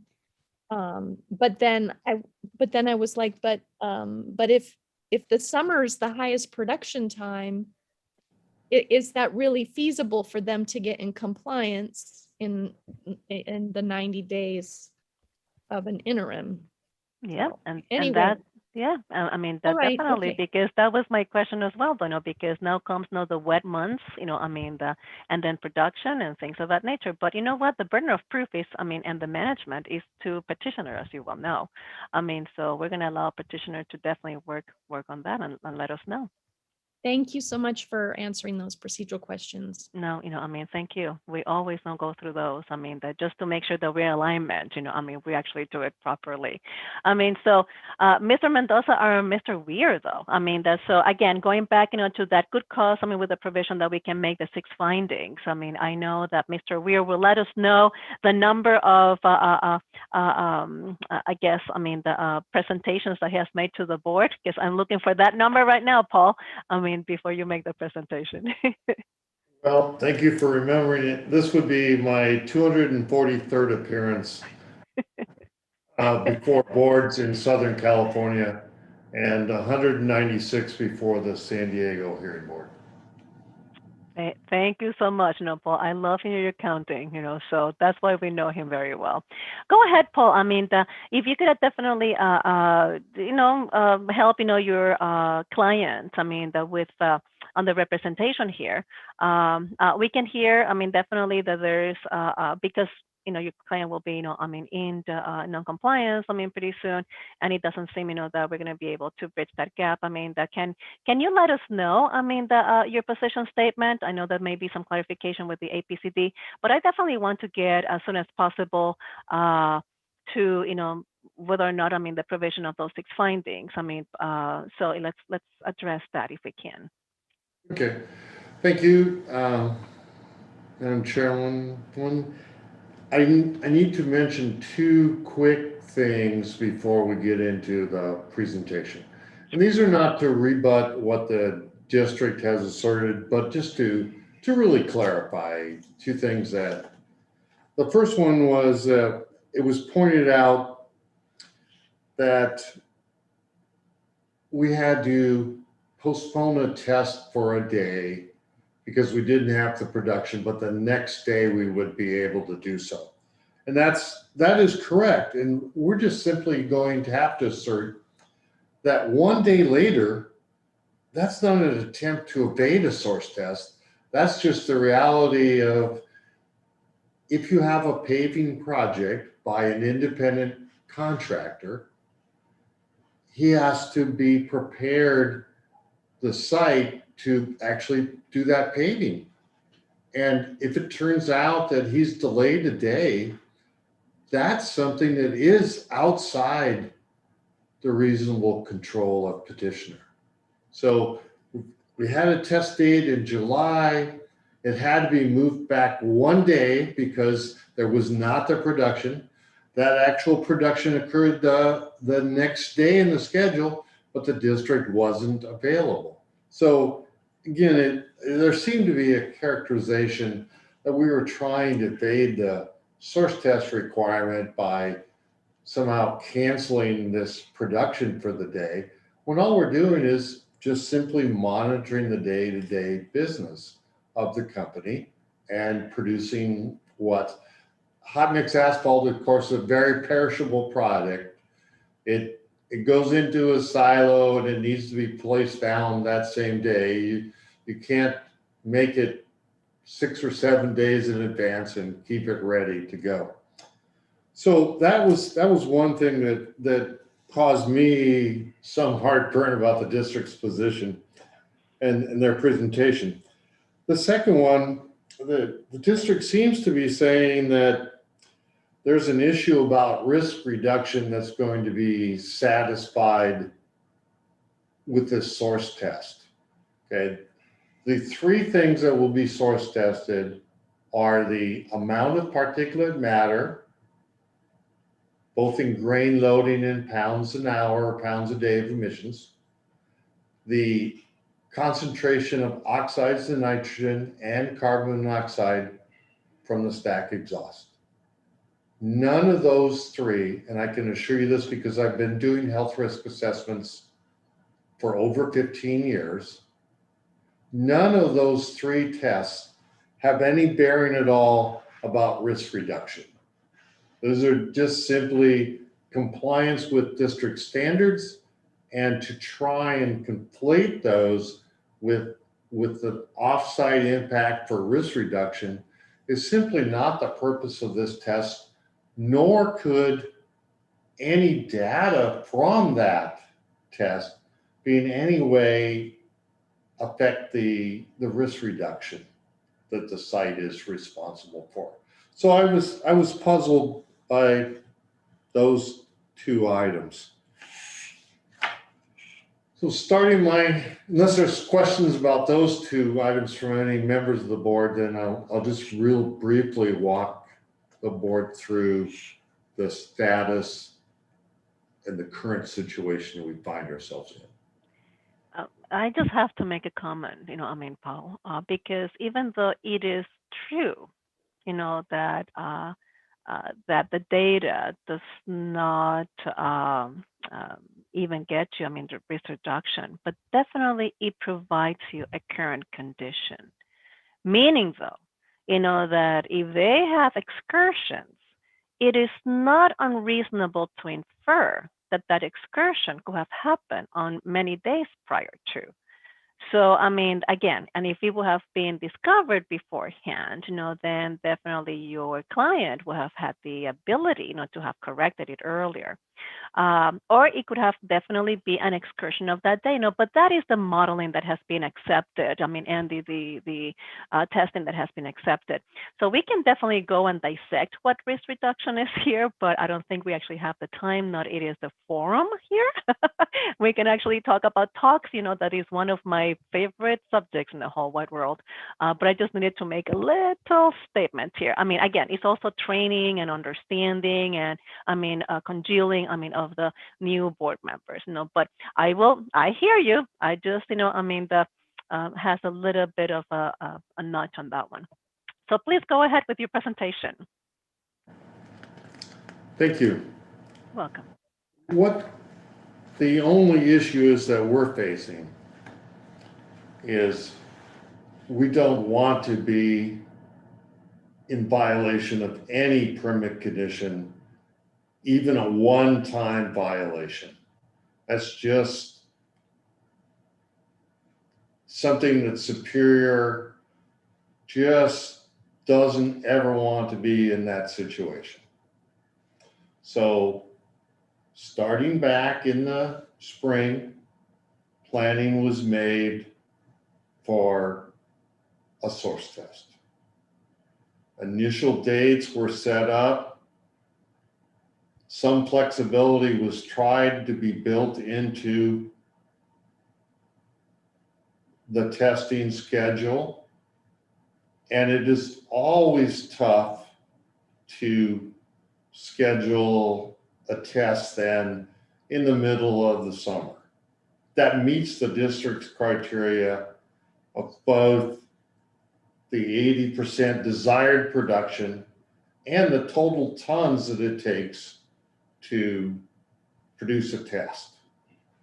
The best example of this and the difficulties that we do experience would be just look at what occurred at another source test very recently at the other asphalt plant, where it took much longer than anticipated to get that source test done, even with the known high production rate that was scheduled for that day. So we'll always try and work with the Air District to get the source test done, but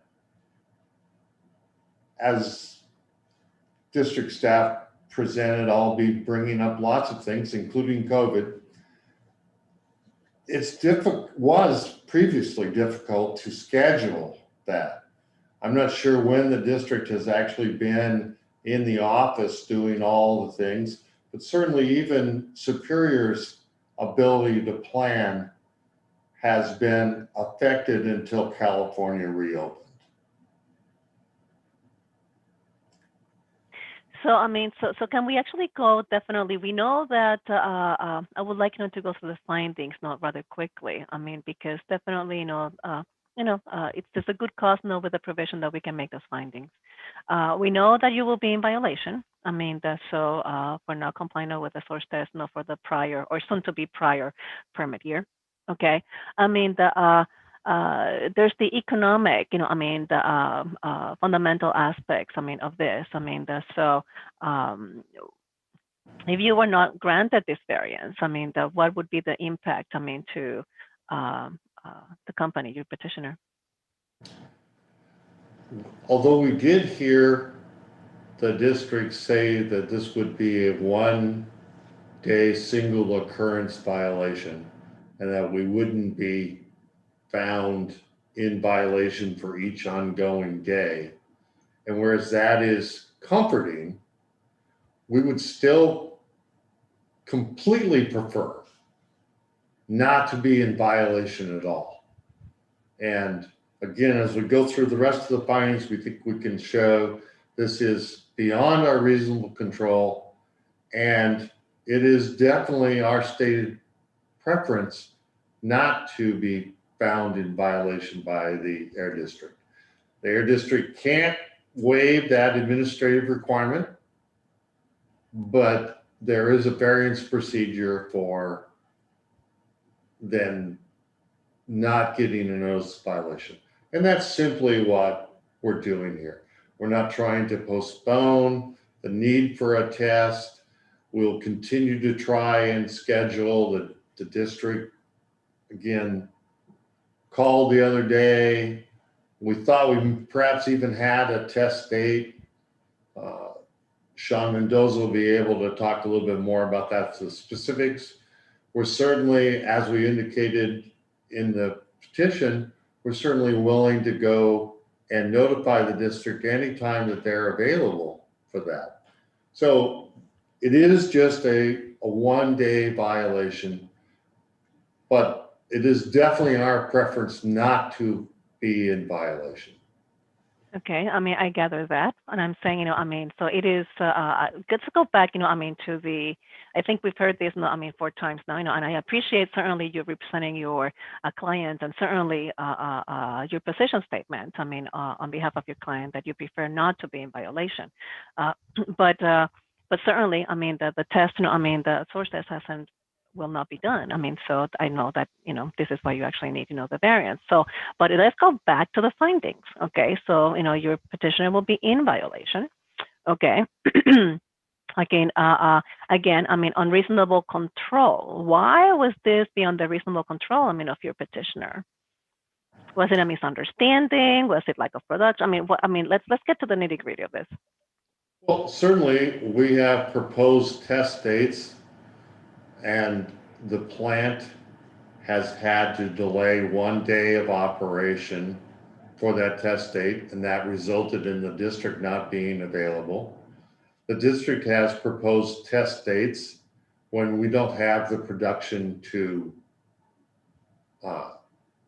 occur adequate.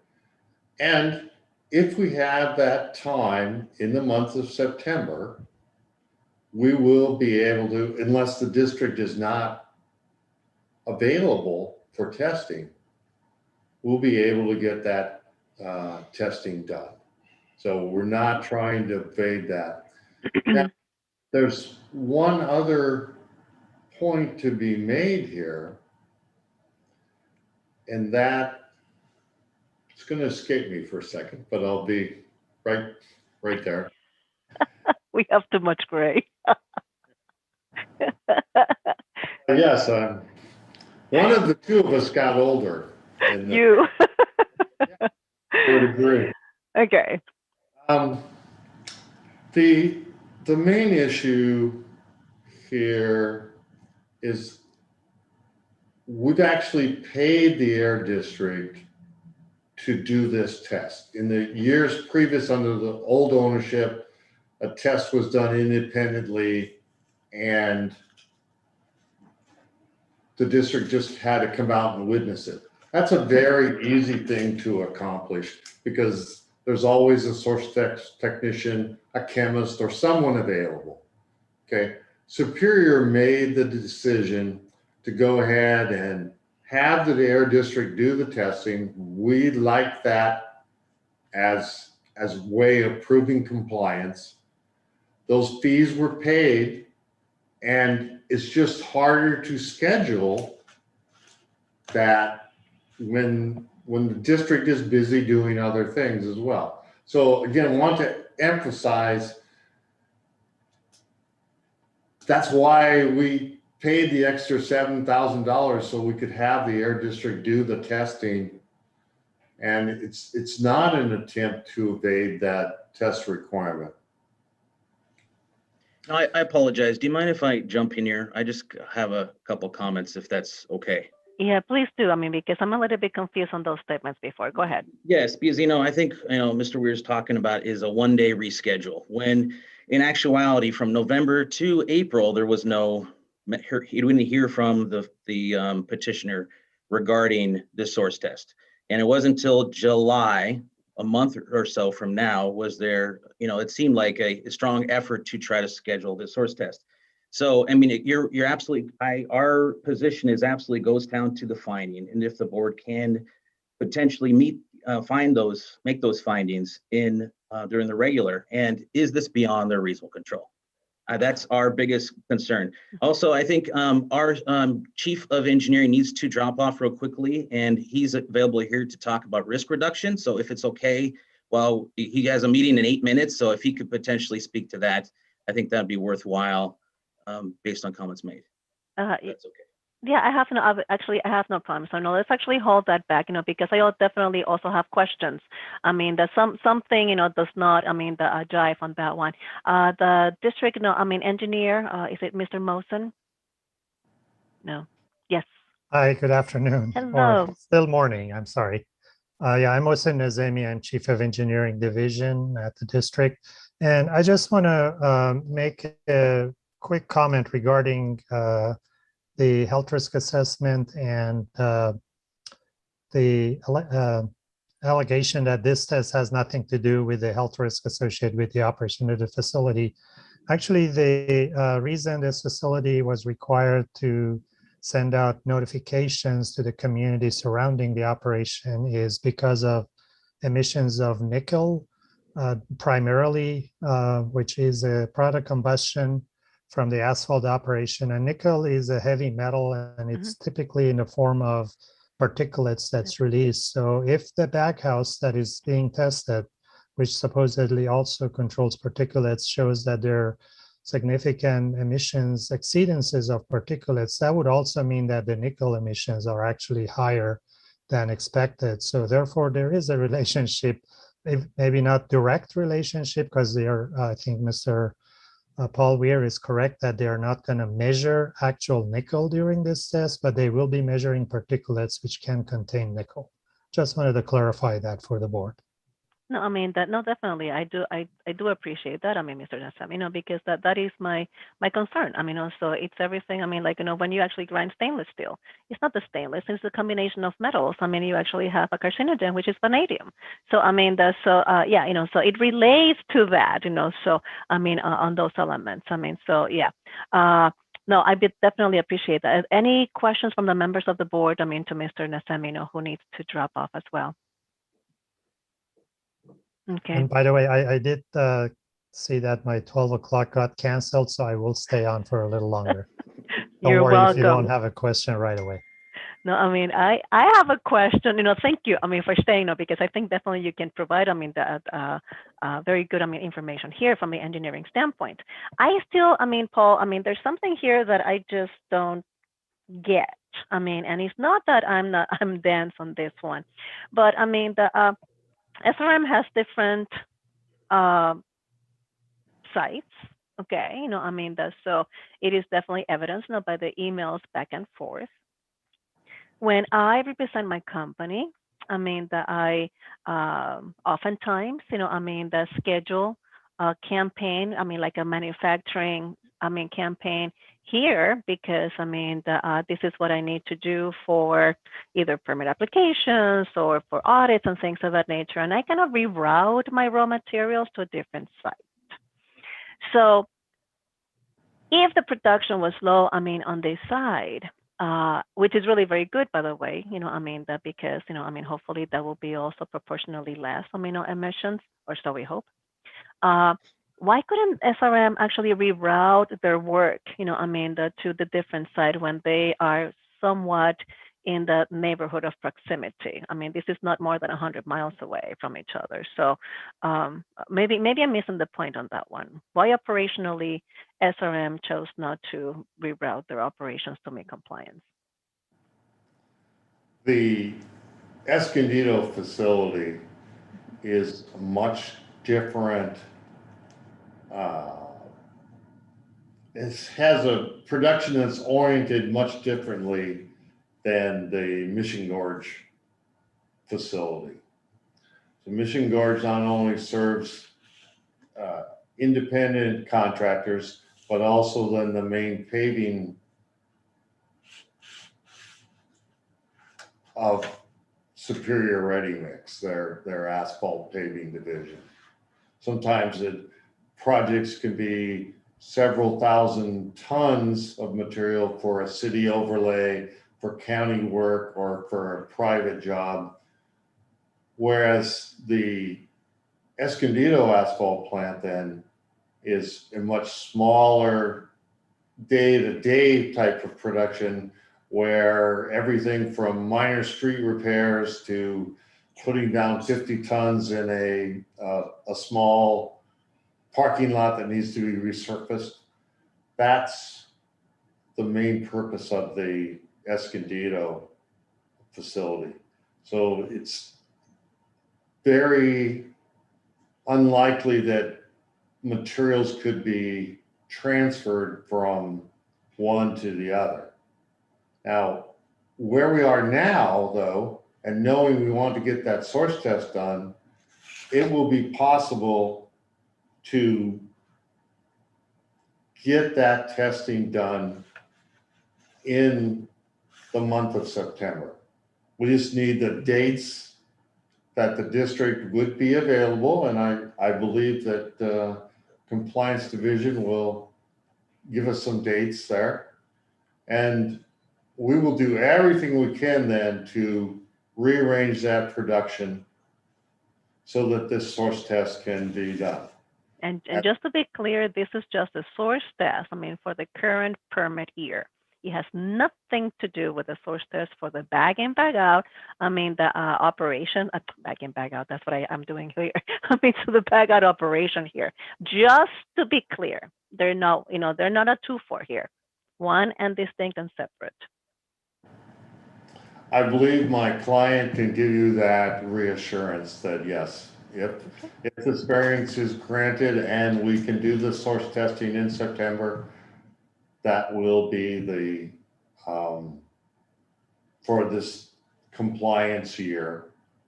That way the district sees the source test, the district will actually perform the source test. And in addition, the authority to construct for the bag house was just issued the other day. So it's in September, that bag house is not going to be constructed, and we'll be able to do that testing in the month of September. We'll put on the date. Oh, pardon. I'm confused. So you're going to have 2 source tests, one for the bag out unit and also for this permit year that is expiring in 4 days or so. In September. If I may. Yes, please, Mr. Mendoza. Please. Okay, first, yes, I understand your question. What you're saying is you want to be clear that there's a source test for our condition and there's going to be a source test for our new bag house, correct? Yes, sir. So you're looking to hear from us, and I understand that, and I don't. There's no problem with that. We agree with that. We understand they're for 2 different reasons. But I just want to correct Mr. Weir. He may not be up to date on our most current schedule. So we did get the ATC for the new bag house just 2 days ago. Okay. And we are going to proceed with installing that new bag house as soon as we can.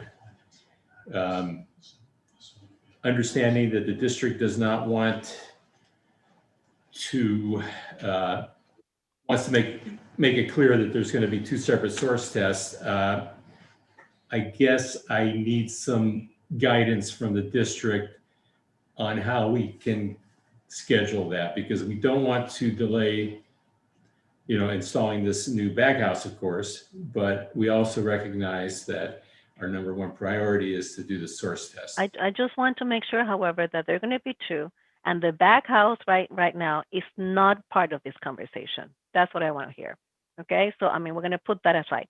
Let's be focused here, laser focused, because I think that's communication traffic. That's when everything got all twisted up. Okay, so again, back house, I mean, that's out. I don't want to talk about that if you don't mind. I mean, because this is not enough what we're actually hearing here. Okay, so let's actually now do the permit, year that is soon to expire. So, so you're saying, though, that provided that the district can have the dates available, you could do your source test for the soon to expire permit year in September. Is that correct?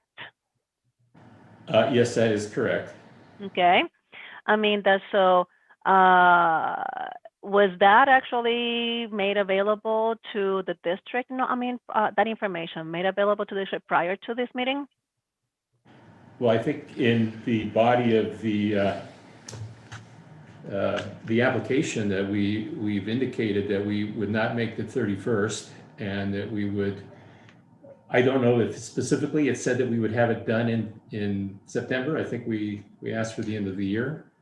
So okay. No, that's been exactly. So that's where I'm going with this line of questioning. My next line of questioning is, should you be granted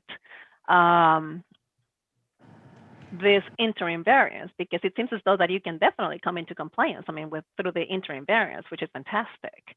My question would be, definitely to either Paula Forbes, or Emily, would that actually waive their NOV? Because they're under, the variance? Paula? Sorry. When you say waive NOV, what do you mean? Would you, since they would be operating under a variance, once the 31st, if someone is, if one is issued today and granted today, they become out of compliance on the 31st, actually on the 1st, I guess. So would that give them some coverage so they would not be receiving an NOV? Correct. So if they are issued a variance today, that they would be able to operate under that variance, and they would not be issued the NOV for missing the source test.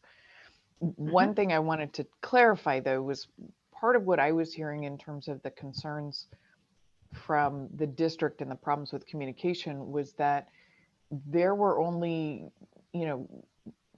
Superior Ready Mix was trying to schedule these on 24 hours notice, because that was when they realized they had the production order to be able to do that. That's not going to be workable for the district. So we may end up in this never ending loop of getting notice from them, oh, we'll have production the next day. The district isn't able to come in and set up. And Mary or William may want to address that in more detail. Yes. But that's not going to bring them to compliance if we're on that kind of a schedule for notification. And I also want to mention, much differently than the previous petition, this isn't necessarily the scope of the variance is not to necessarily find a pathway forward. A schedule moving forward is to determine if a variance should be granted, so a violation is not, potentially issued. So I think we need to go back to the findings. There's been 6 months that there was no notice to us, and then comments made the day before. Can we schedule the sort test the day before and use that as argument saying that, we're, not available? You know, I'm sorry, that's just a bit ridiculous. And, you know, I think it's a good time to maybe go through the findings, especially for the new board members, to kind of see if the board can make that determination that there's good cause to make those findings of the regular variance.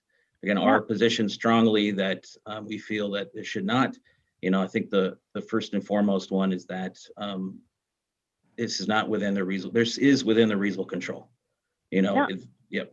That's, you know, hence my line of questioning on this one. I mean, so that, again, for the new board members, so that we can see, you know, I mean, because I don't see, you know, to be honest with you, you know, I mean, the economic, you know, versus the environmental, I mean, balance on that one. I just, where I see it, I don't see it.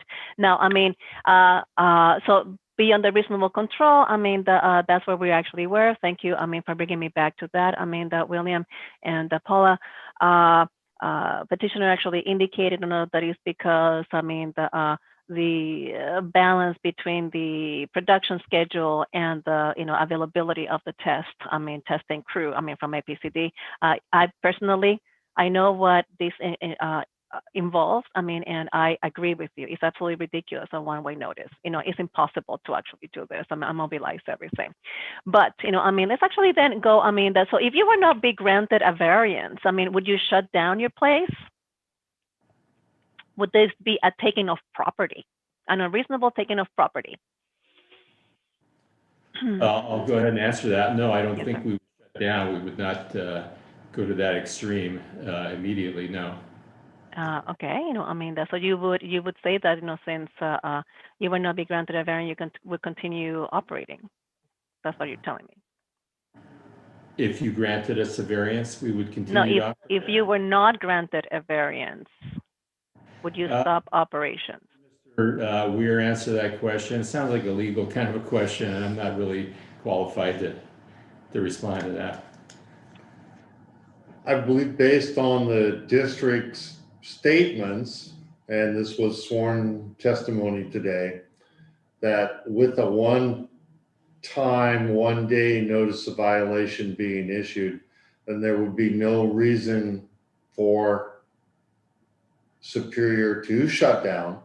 Superior would choose then to operate on, again, relying on the district's staff statements, and we would still go ahead and schedule the source testing as quickly as possible. In September, I would say. I heard September. Yeah, if the district is available. That's it. September 30th. Yeah. Okay. So there would be no need. We're just, again, trying to avoid getting any type of ticket. And we believe that the evidence is really there that the board can make these findings.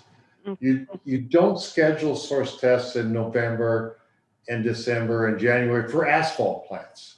You just don't do that in the rainy season. You wait until the summer is here, and then you do your best to have testing performed during that summer time.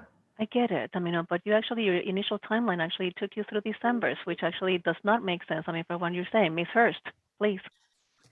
I'm really struggling to follow a line of logic here, and I'm really trying hard. Part of your argument has been that winter is not just merely an inappropriate time, but an impossible time. But yet you're asking for a variance that would take you through the end of August until the end of December. So I don't understand how you can make that work. Let me finish, please. Moments ago, you talked about you could get it done right away. You could get it done in September. And I don't understand the confidence of that. I'm not questioning it. I'm saying I don't understand the confidence of that statement when that approach has not been proven over the course of the last 5 months or so. So I'm hearing a lot of desperation, to be quite honest with you. And I can appreciate that feeling is present. I'm starting to feel it myself, but I'm a very, very pragmatic person. I'm a public health scientist. I work at the university. I work in facts, not in conjecture. And I don't think we've gotten any closer to making use of the facts and setting facts forward so that we can make a fair decision here. And we're all looking to create a fair decision. But this discussion has become so nebulous that I don't know exactly what you're really offering or what you're really asking. I'm not here to question your intent. That's not my purpose. But an action has to be taken and a decision has to be made on time. So I'd like to know a little more clearly in factual language, do you want to the end of September? Are you asking to the end of December? Because if you're issued this variance and it just doesn't happen, the source test doesn't happen, then I think the next step is probably not going to bode well for Mr. Mendoza's company. So do we help or do we hinder? Where are we going? And that's my comment. Thank you. Thank you. And I appreciate that. with respect to the date contained there, when anyone files a petition for interim regular variance, there is a need to identify the last day of that. Okay, so that date is for the regular variance, which is still not yet heard. Correct. That's the only purpose of that, to show and to confirm that this was not going to drag out into 2022. That's its only purpose there. There is no requirement when filing an interim variance to specify a date certain for it ending. There is one for a regular variance. It could go a year. That's not Superior's intent. So that's why the end of the year was chosen for that. Well, I mean, we put end dates to interims. I mean, so this is not quite true. I mean, we just don't give a blanket statement that says, I mean, these actually will go through the 90 days or extension. I mean, so you can actually see, you know, the historical accounts, I mean, for all the other petitioners, I mean, and a date, definitely an end date will be there, because I mean, so Paul, I mean, I want to find something here, but I am, again, you know, I mean, I would definitely love to close this, because I mean, going through this 6 findings, I mean, is painful to me at this point in time. I mean, so are there any questions, you know, for petitioners? I mean, right now. So that means ask any questions. Member Stewart. Yes, I have one quick question. I think it's a two-parter. If there's confidence that this can get done in September, for example, but we've heard that an adequate production day is on a 24-hour notice basis, what is a resolution to potentially work around that with the Air District to source test if that has not been a solution thus far? And or if the production could potentially get there through the month of September, why could it not maybe get done by the end of the month within the next 5 days when the APCD indicates they have availability to test? Thank you. I can answer that. So I think the scheduling of the source test is going to happen independent if this is granted or denied. So definitely, if there is a date that's identified that's mutual both for the petitioner and the district, we're going to schedule that. You know, that's a lot of it is based on scheduling with time to test. Again, this was opportunities lost, months and months and months and months and months passed, and now we're days before, and they're asking for a variance to basically for us not to issue a violation, when ultimately this was foreseeable. This is our position. So as soon as the SRM identifies there's production, we are going to do our best to schedule a date that it can be tested. Any other questions? Because I would definitely like to close, the public hearing. I mean, that's so that we have time, amongst us, members of the board to voice our opinions and resolve this one.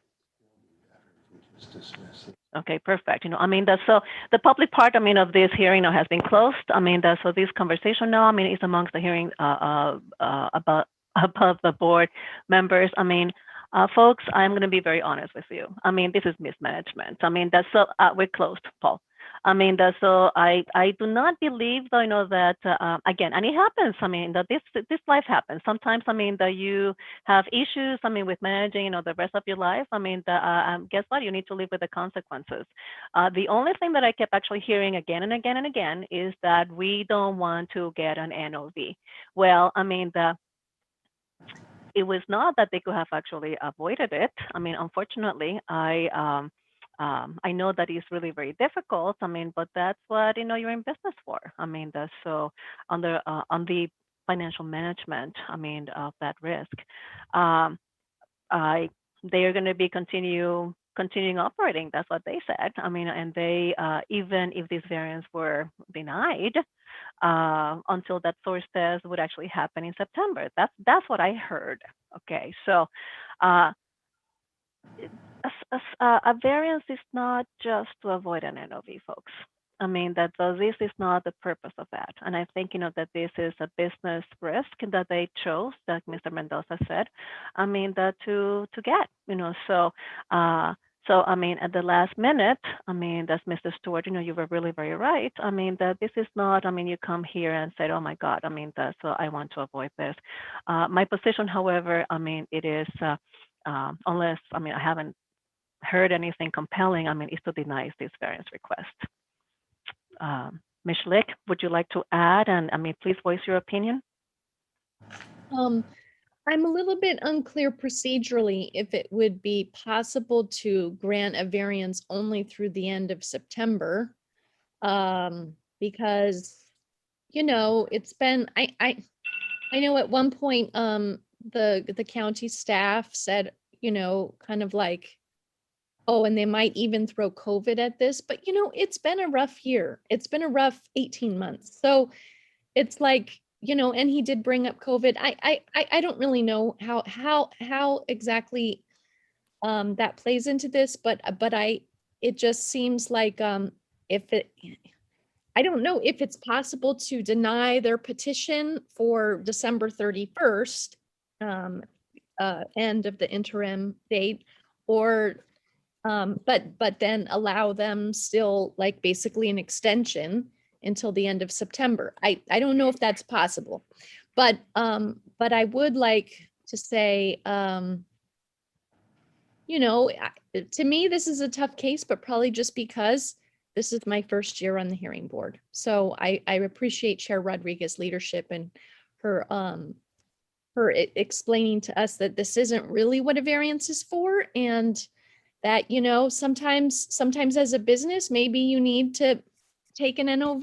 An NOV is not in and of itself, the end of the world, right? I'm not exactly sure, but it's nice that you were trying to go for no NOVs, but if that, I'm not sure. Yeah, maybe that's just not possible here. So, so I don't know. I don't know which way I'm going to go on this, but those are my thoughts. Yeah, Okay. particularly definitely. Issuing them a variance. To start.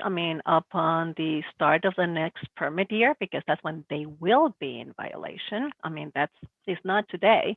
That they will be in violations on the 1st of September.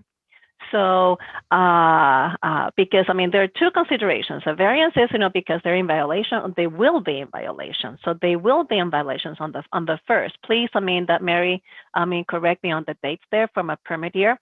So therefore, if by the 31st, they haven't done it, on the 1st is when they actually become, in non-compliance.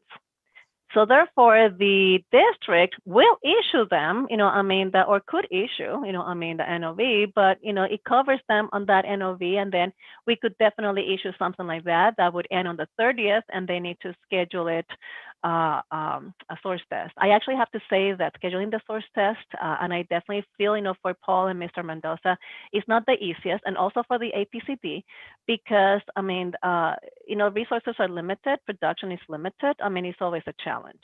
But there with so much confidence here, that they can definitely actually do it. By the end of the year, I am with Mr. Stewart. Why couldn't they have done it beforehand? Again, just that. We're close, Mr. Mendoza. So that is one of those things. I would rather actually, speak, to council. So Ms. Hurst, what is the view? I think I've been putting my thoughts together much in the same way that Vice Chair Schlick has, and also Member Stewart. And because I'm new, I don't know if some of my logic is appropriate. I don't understand. I really don't understand. And I don't feel that good cause has been presented for why, in the amount of time that this has been on a calendar to be corrected, to have the source test scheduled. I don't quite understand why that was not yet completed. I am not comfortable giving a variance until the end of the year. I feel like that's giving a bonus to a situation that I think could have risen to a much higher level of effort. So I'm really struggling. I'm not motivated, or it is not my intention to penalize, but then I'm not the one who created the situation either. My job is to consider public safety. I also live right next to a hotspot. So in full disclosure, I'm a little more sensitive to issues and environments that deal with those potential types of risks. So as the petition stands, if the question is whether or not I would support a variance until December 31st, I don't believe I will. Okay. So thank you so very much for that feedback. Member Stewart. Yes, so I agree with pretty much what many of the board members are saying thus far. With regards, I do support a lot of my clients with source testing endeavors too. I understand that it can be difficult to test. Using COVID as an excuse is kind of a little one hard for me to swallow, because I did support, and albeit in a different industry, them get a successful source test, a 3-day source test done in February of this year. So it's doable, and it's been done, and I helped one of my clients go through that. So I get there are struggles, but it is part of kind of doing the business and meeting the conditions of the permit is to adhere to scheduling it and get it done. Yeah. William, do you have availability in September for source testing? I'm going to defer. That's why Nathan Gutzweiler, our senior chemist, is here. He manages the source test group. Thank you. Mm-hmm. Hello. Yes, we have availability. We have other jobs scheduled, so we can move some around potentially with enough notice, but we currently have completely open days as well. So it just depends on what works for the facility. But we do have availability, and we can make availability as well with advance notice. What is your advance notice, please? Well, if it's on a date that I have other facilities, I need to be able to contact them and reschedule them. Also keeping in mind that they have permit required deadlines and that they have availability to reschedule. So if I've already committed a date to another company, I'm not going to take that from them if they don't have somewhere else to put it conveniently. So I would need at a minimum, the better part of a week to make sure I can get a hold of them, that they have somewhere else they are willing to schedule to still be compliant with their permit. And to be able to get back to Ready Mix if that's the only date that works for them. 5 working days, 7 working days, 5 working days. I would say 5 should be enough. Yeah. Okay, good. Good to know. Go ahead, Ms. And I had a little question. Nathan Gutzwiller, you said there are still plenty of days completely open in September. Would it be possible to kind of pencil in like a few of those days for the petitioner, and then and then they would have to just, confirm at least one of them like 2 days before, because that's kind of closer to their 24-hour production window. I don't know. I'm trying to. Yeah, I'm no, a little concerned that that's- we're talking about asking APCD to go on call here, and I don't think that's reasonable.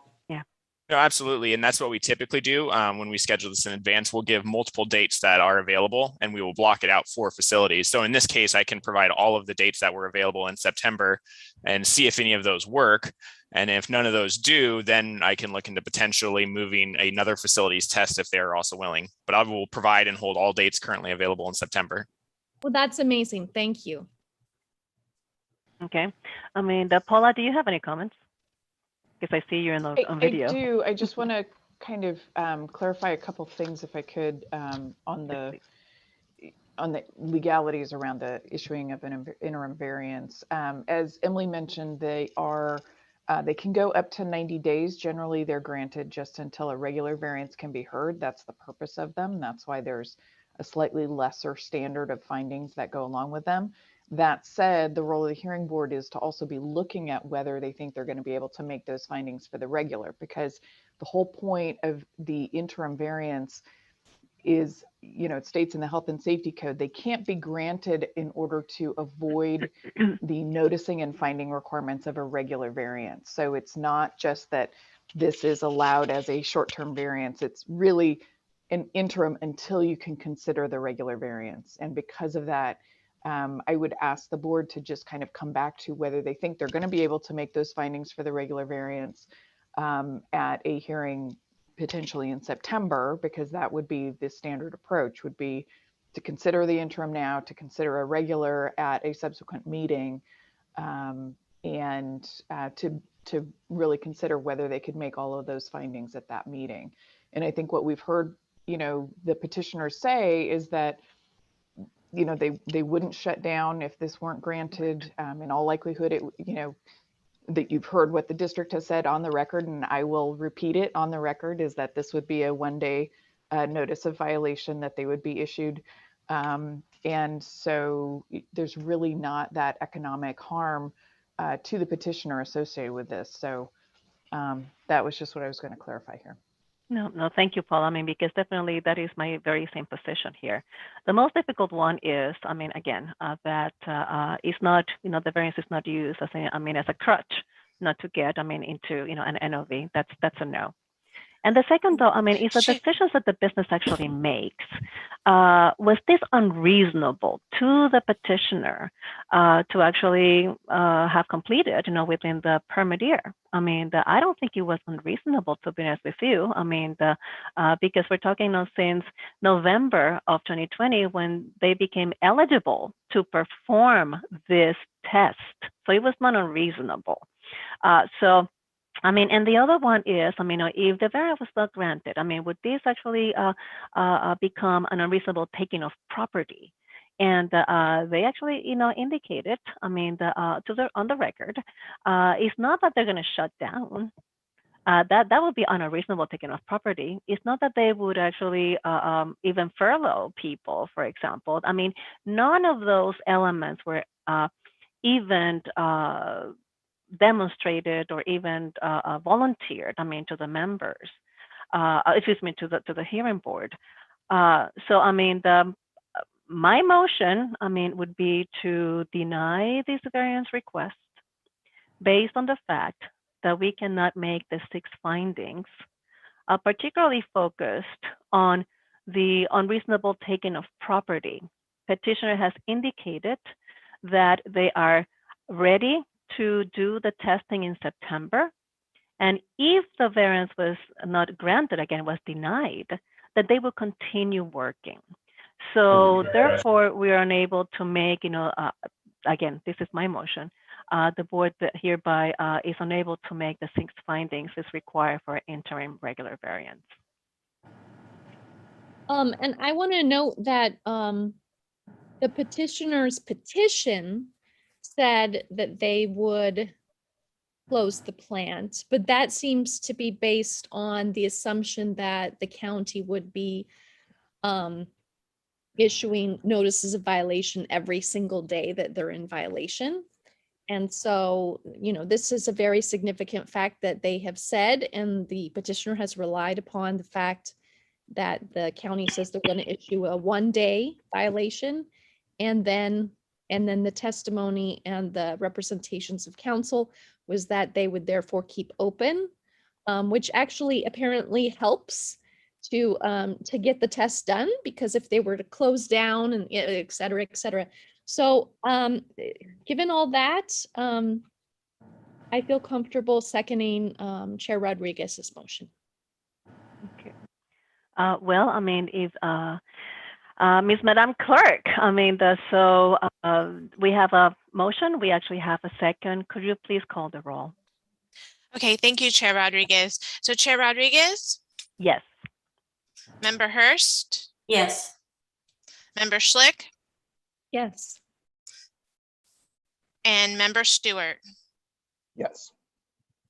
That motion passes with all board members who are present voting yes. Thank you so very much. I mean, Mr. Weir and Mr. Mendoza, definitely, your presentation was not compelling, I mean, to grant you a variance. However, that doesn't say that we highly, highly encourage you, I mean, to get on the phone today with the APCD and schedule that day.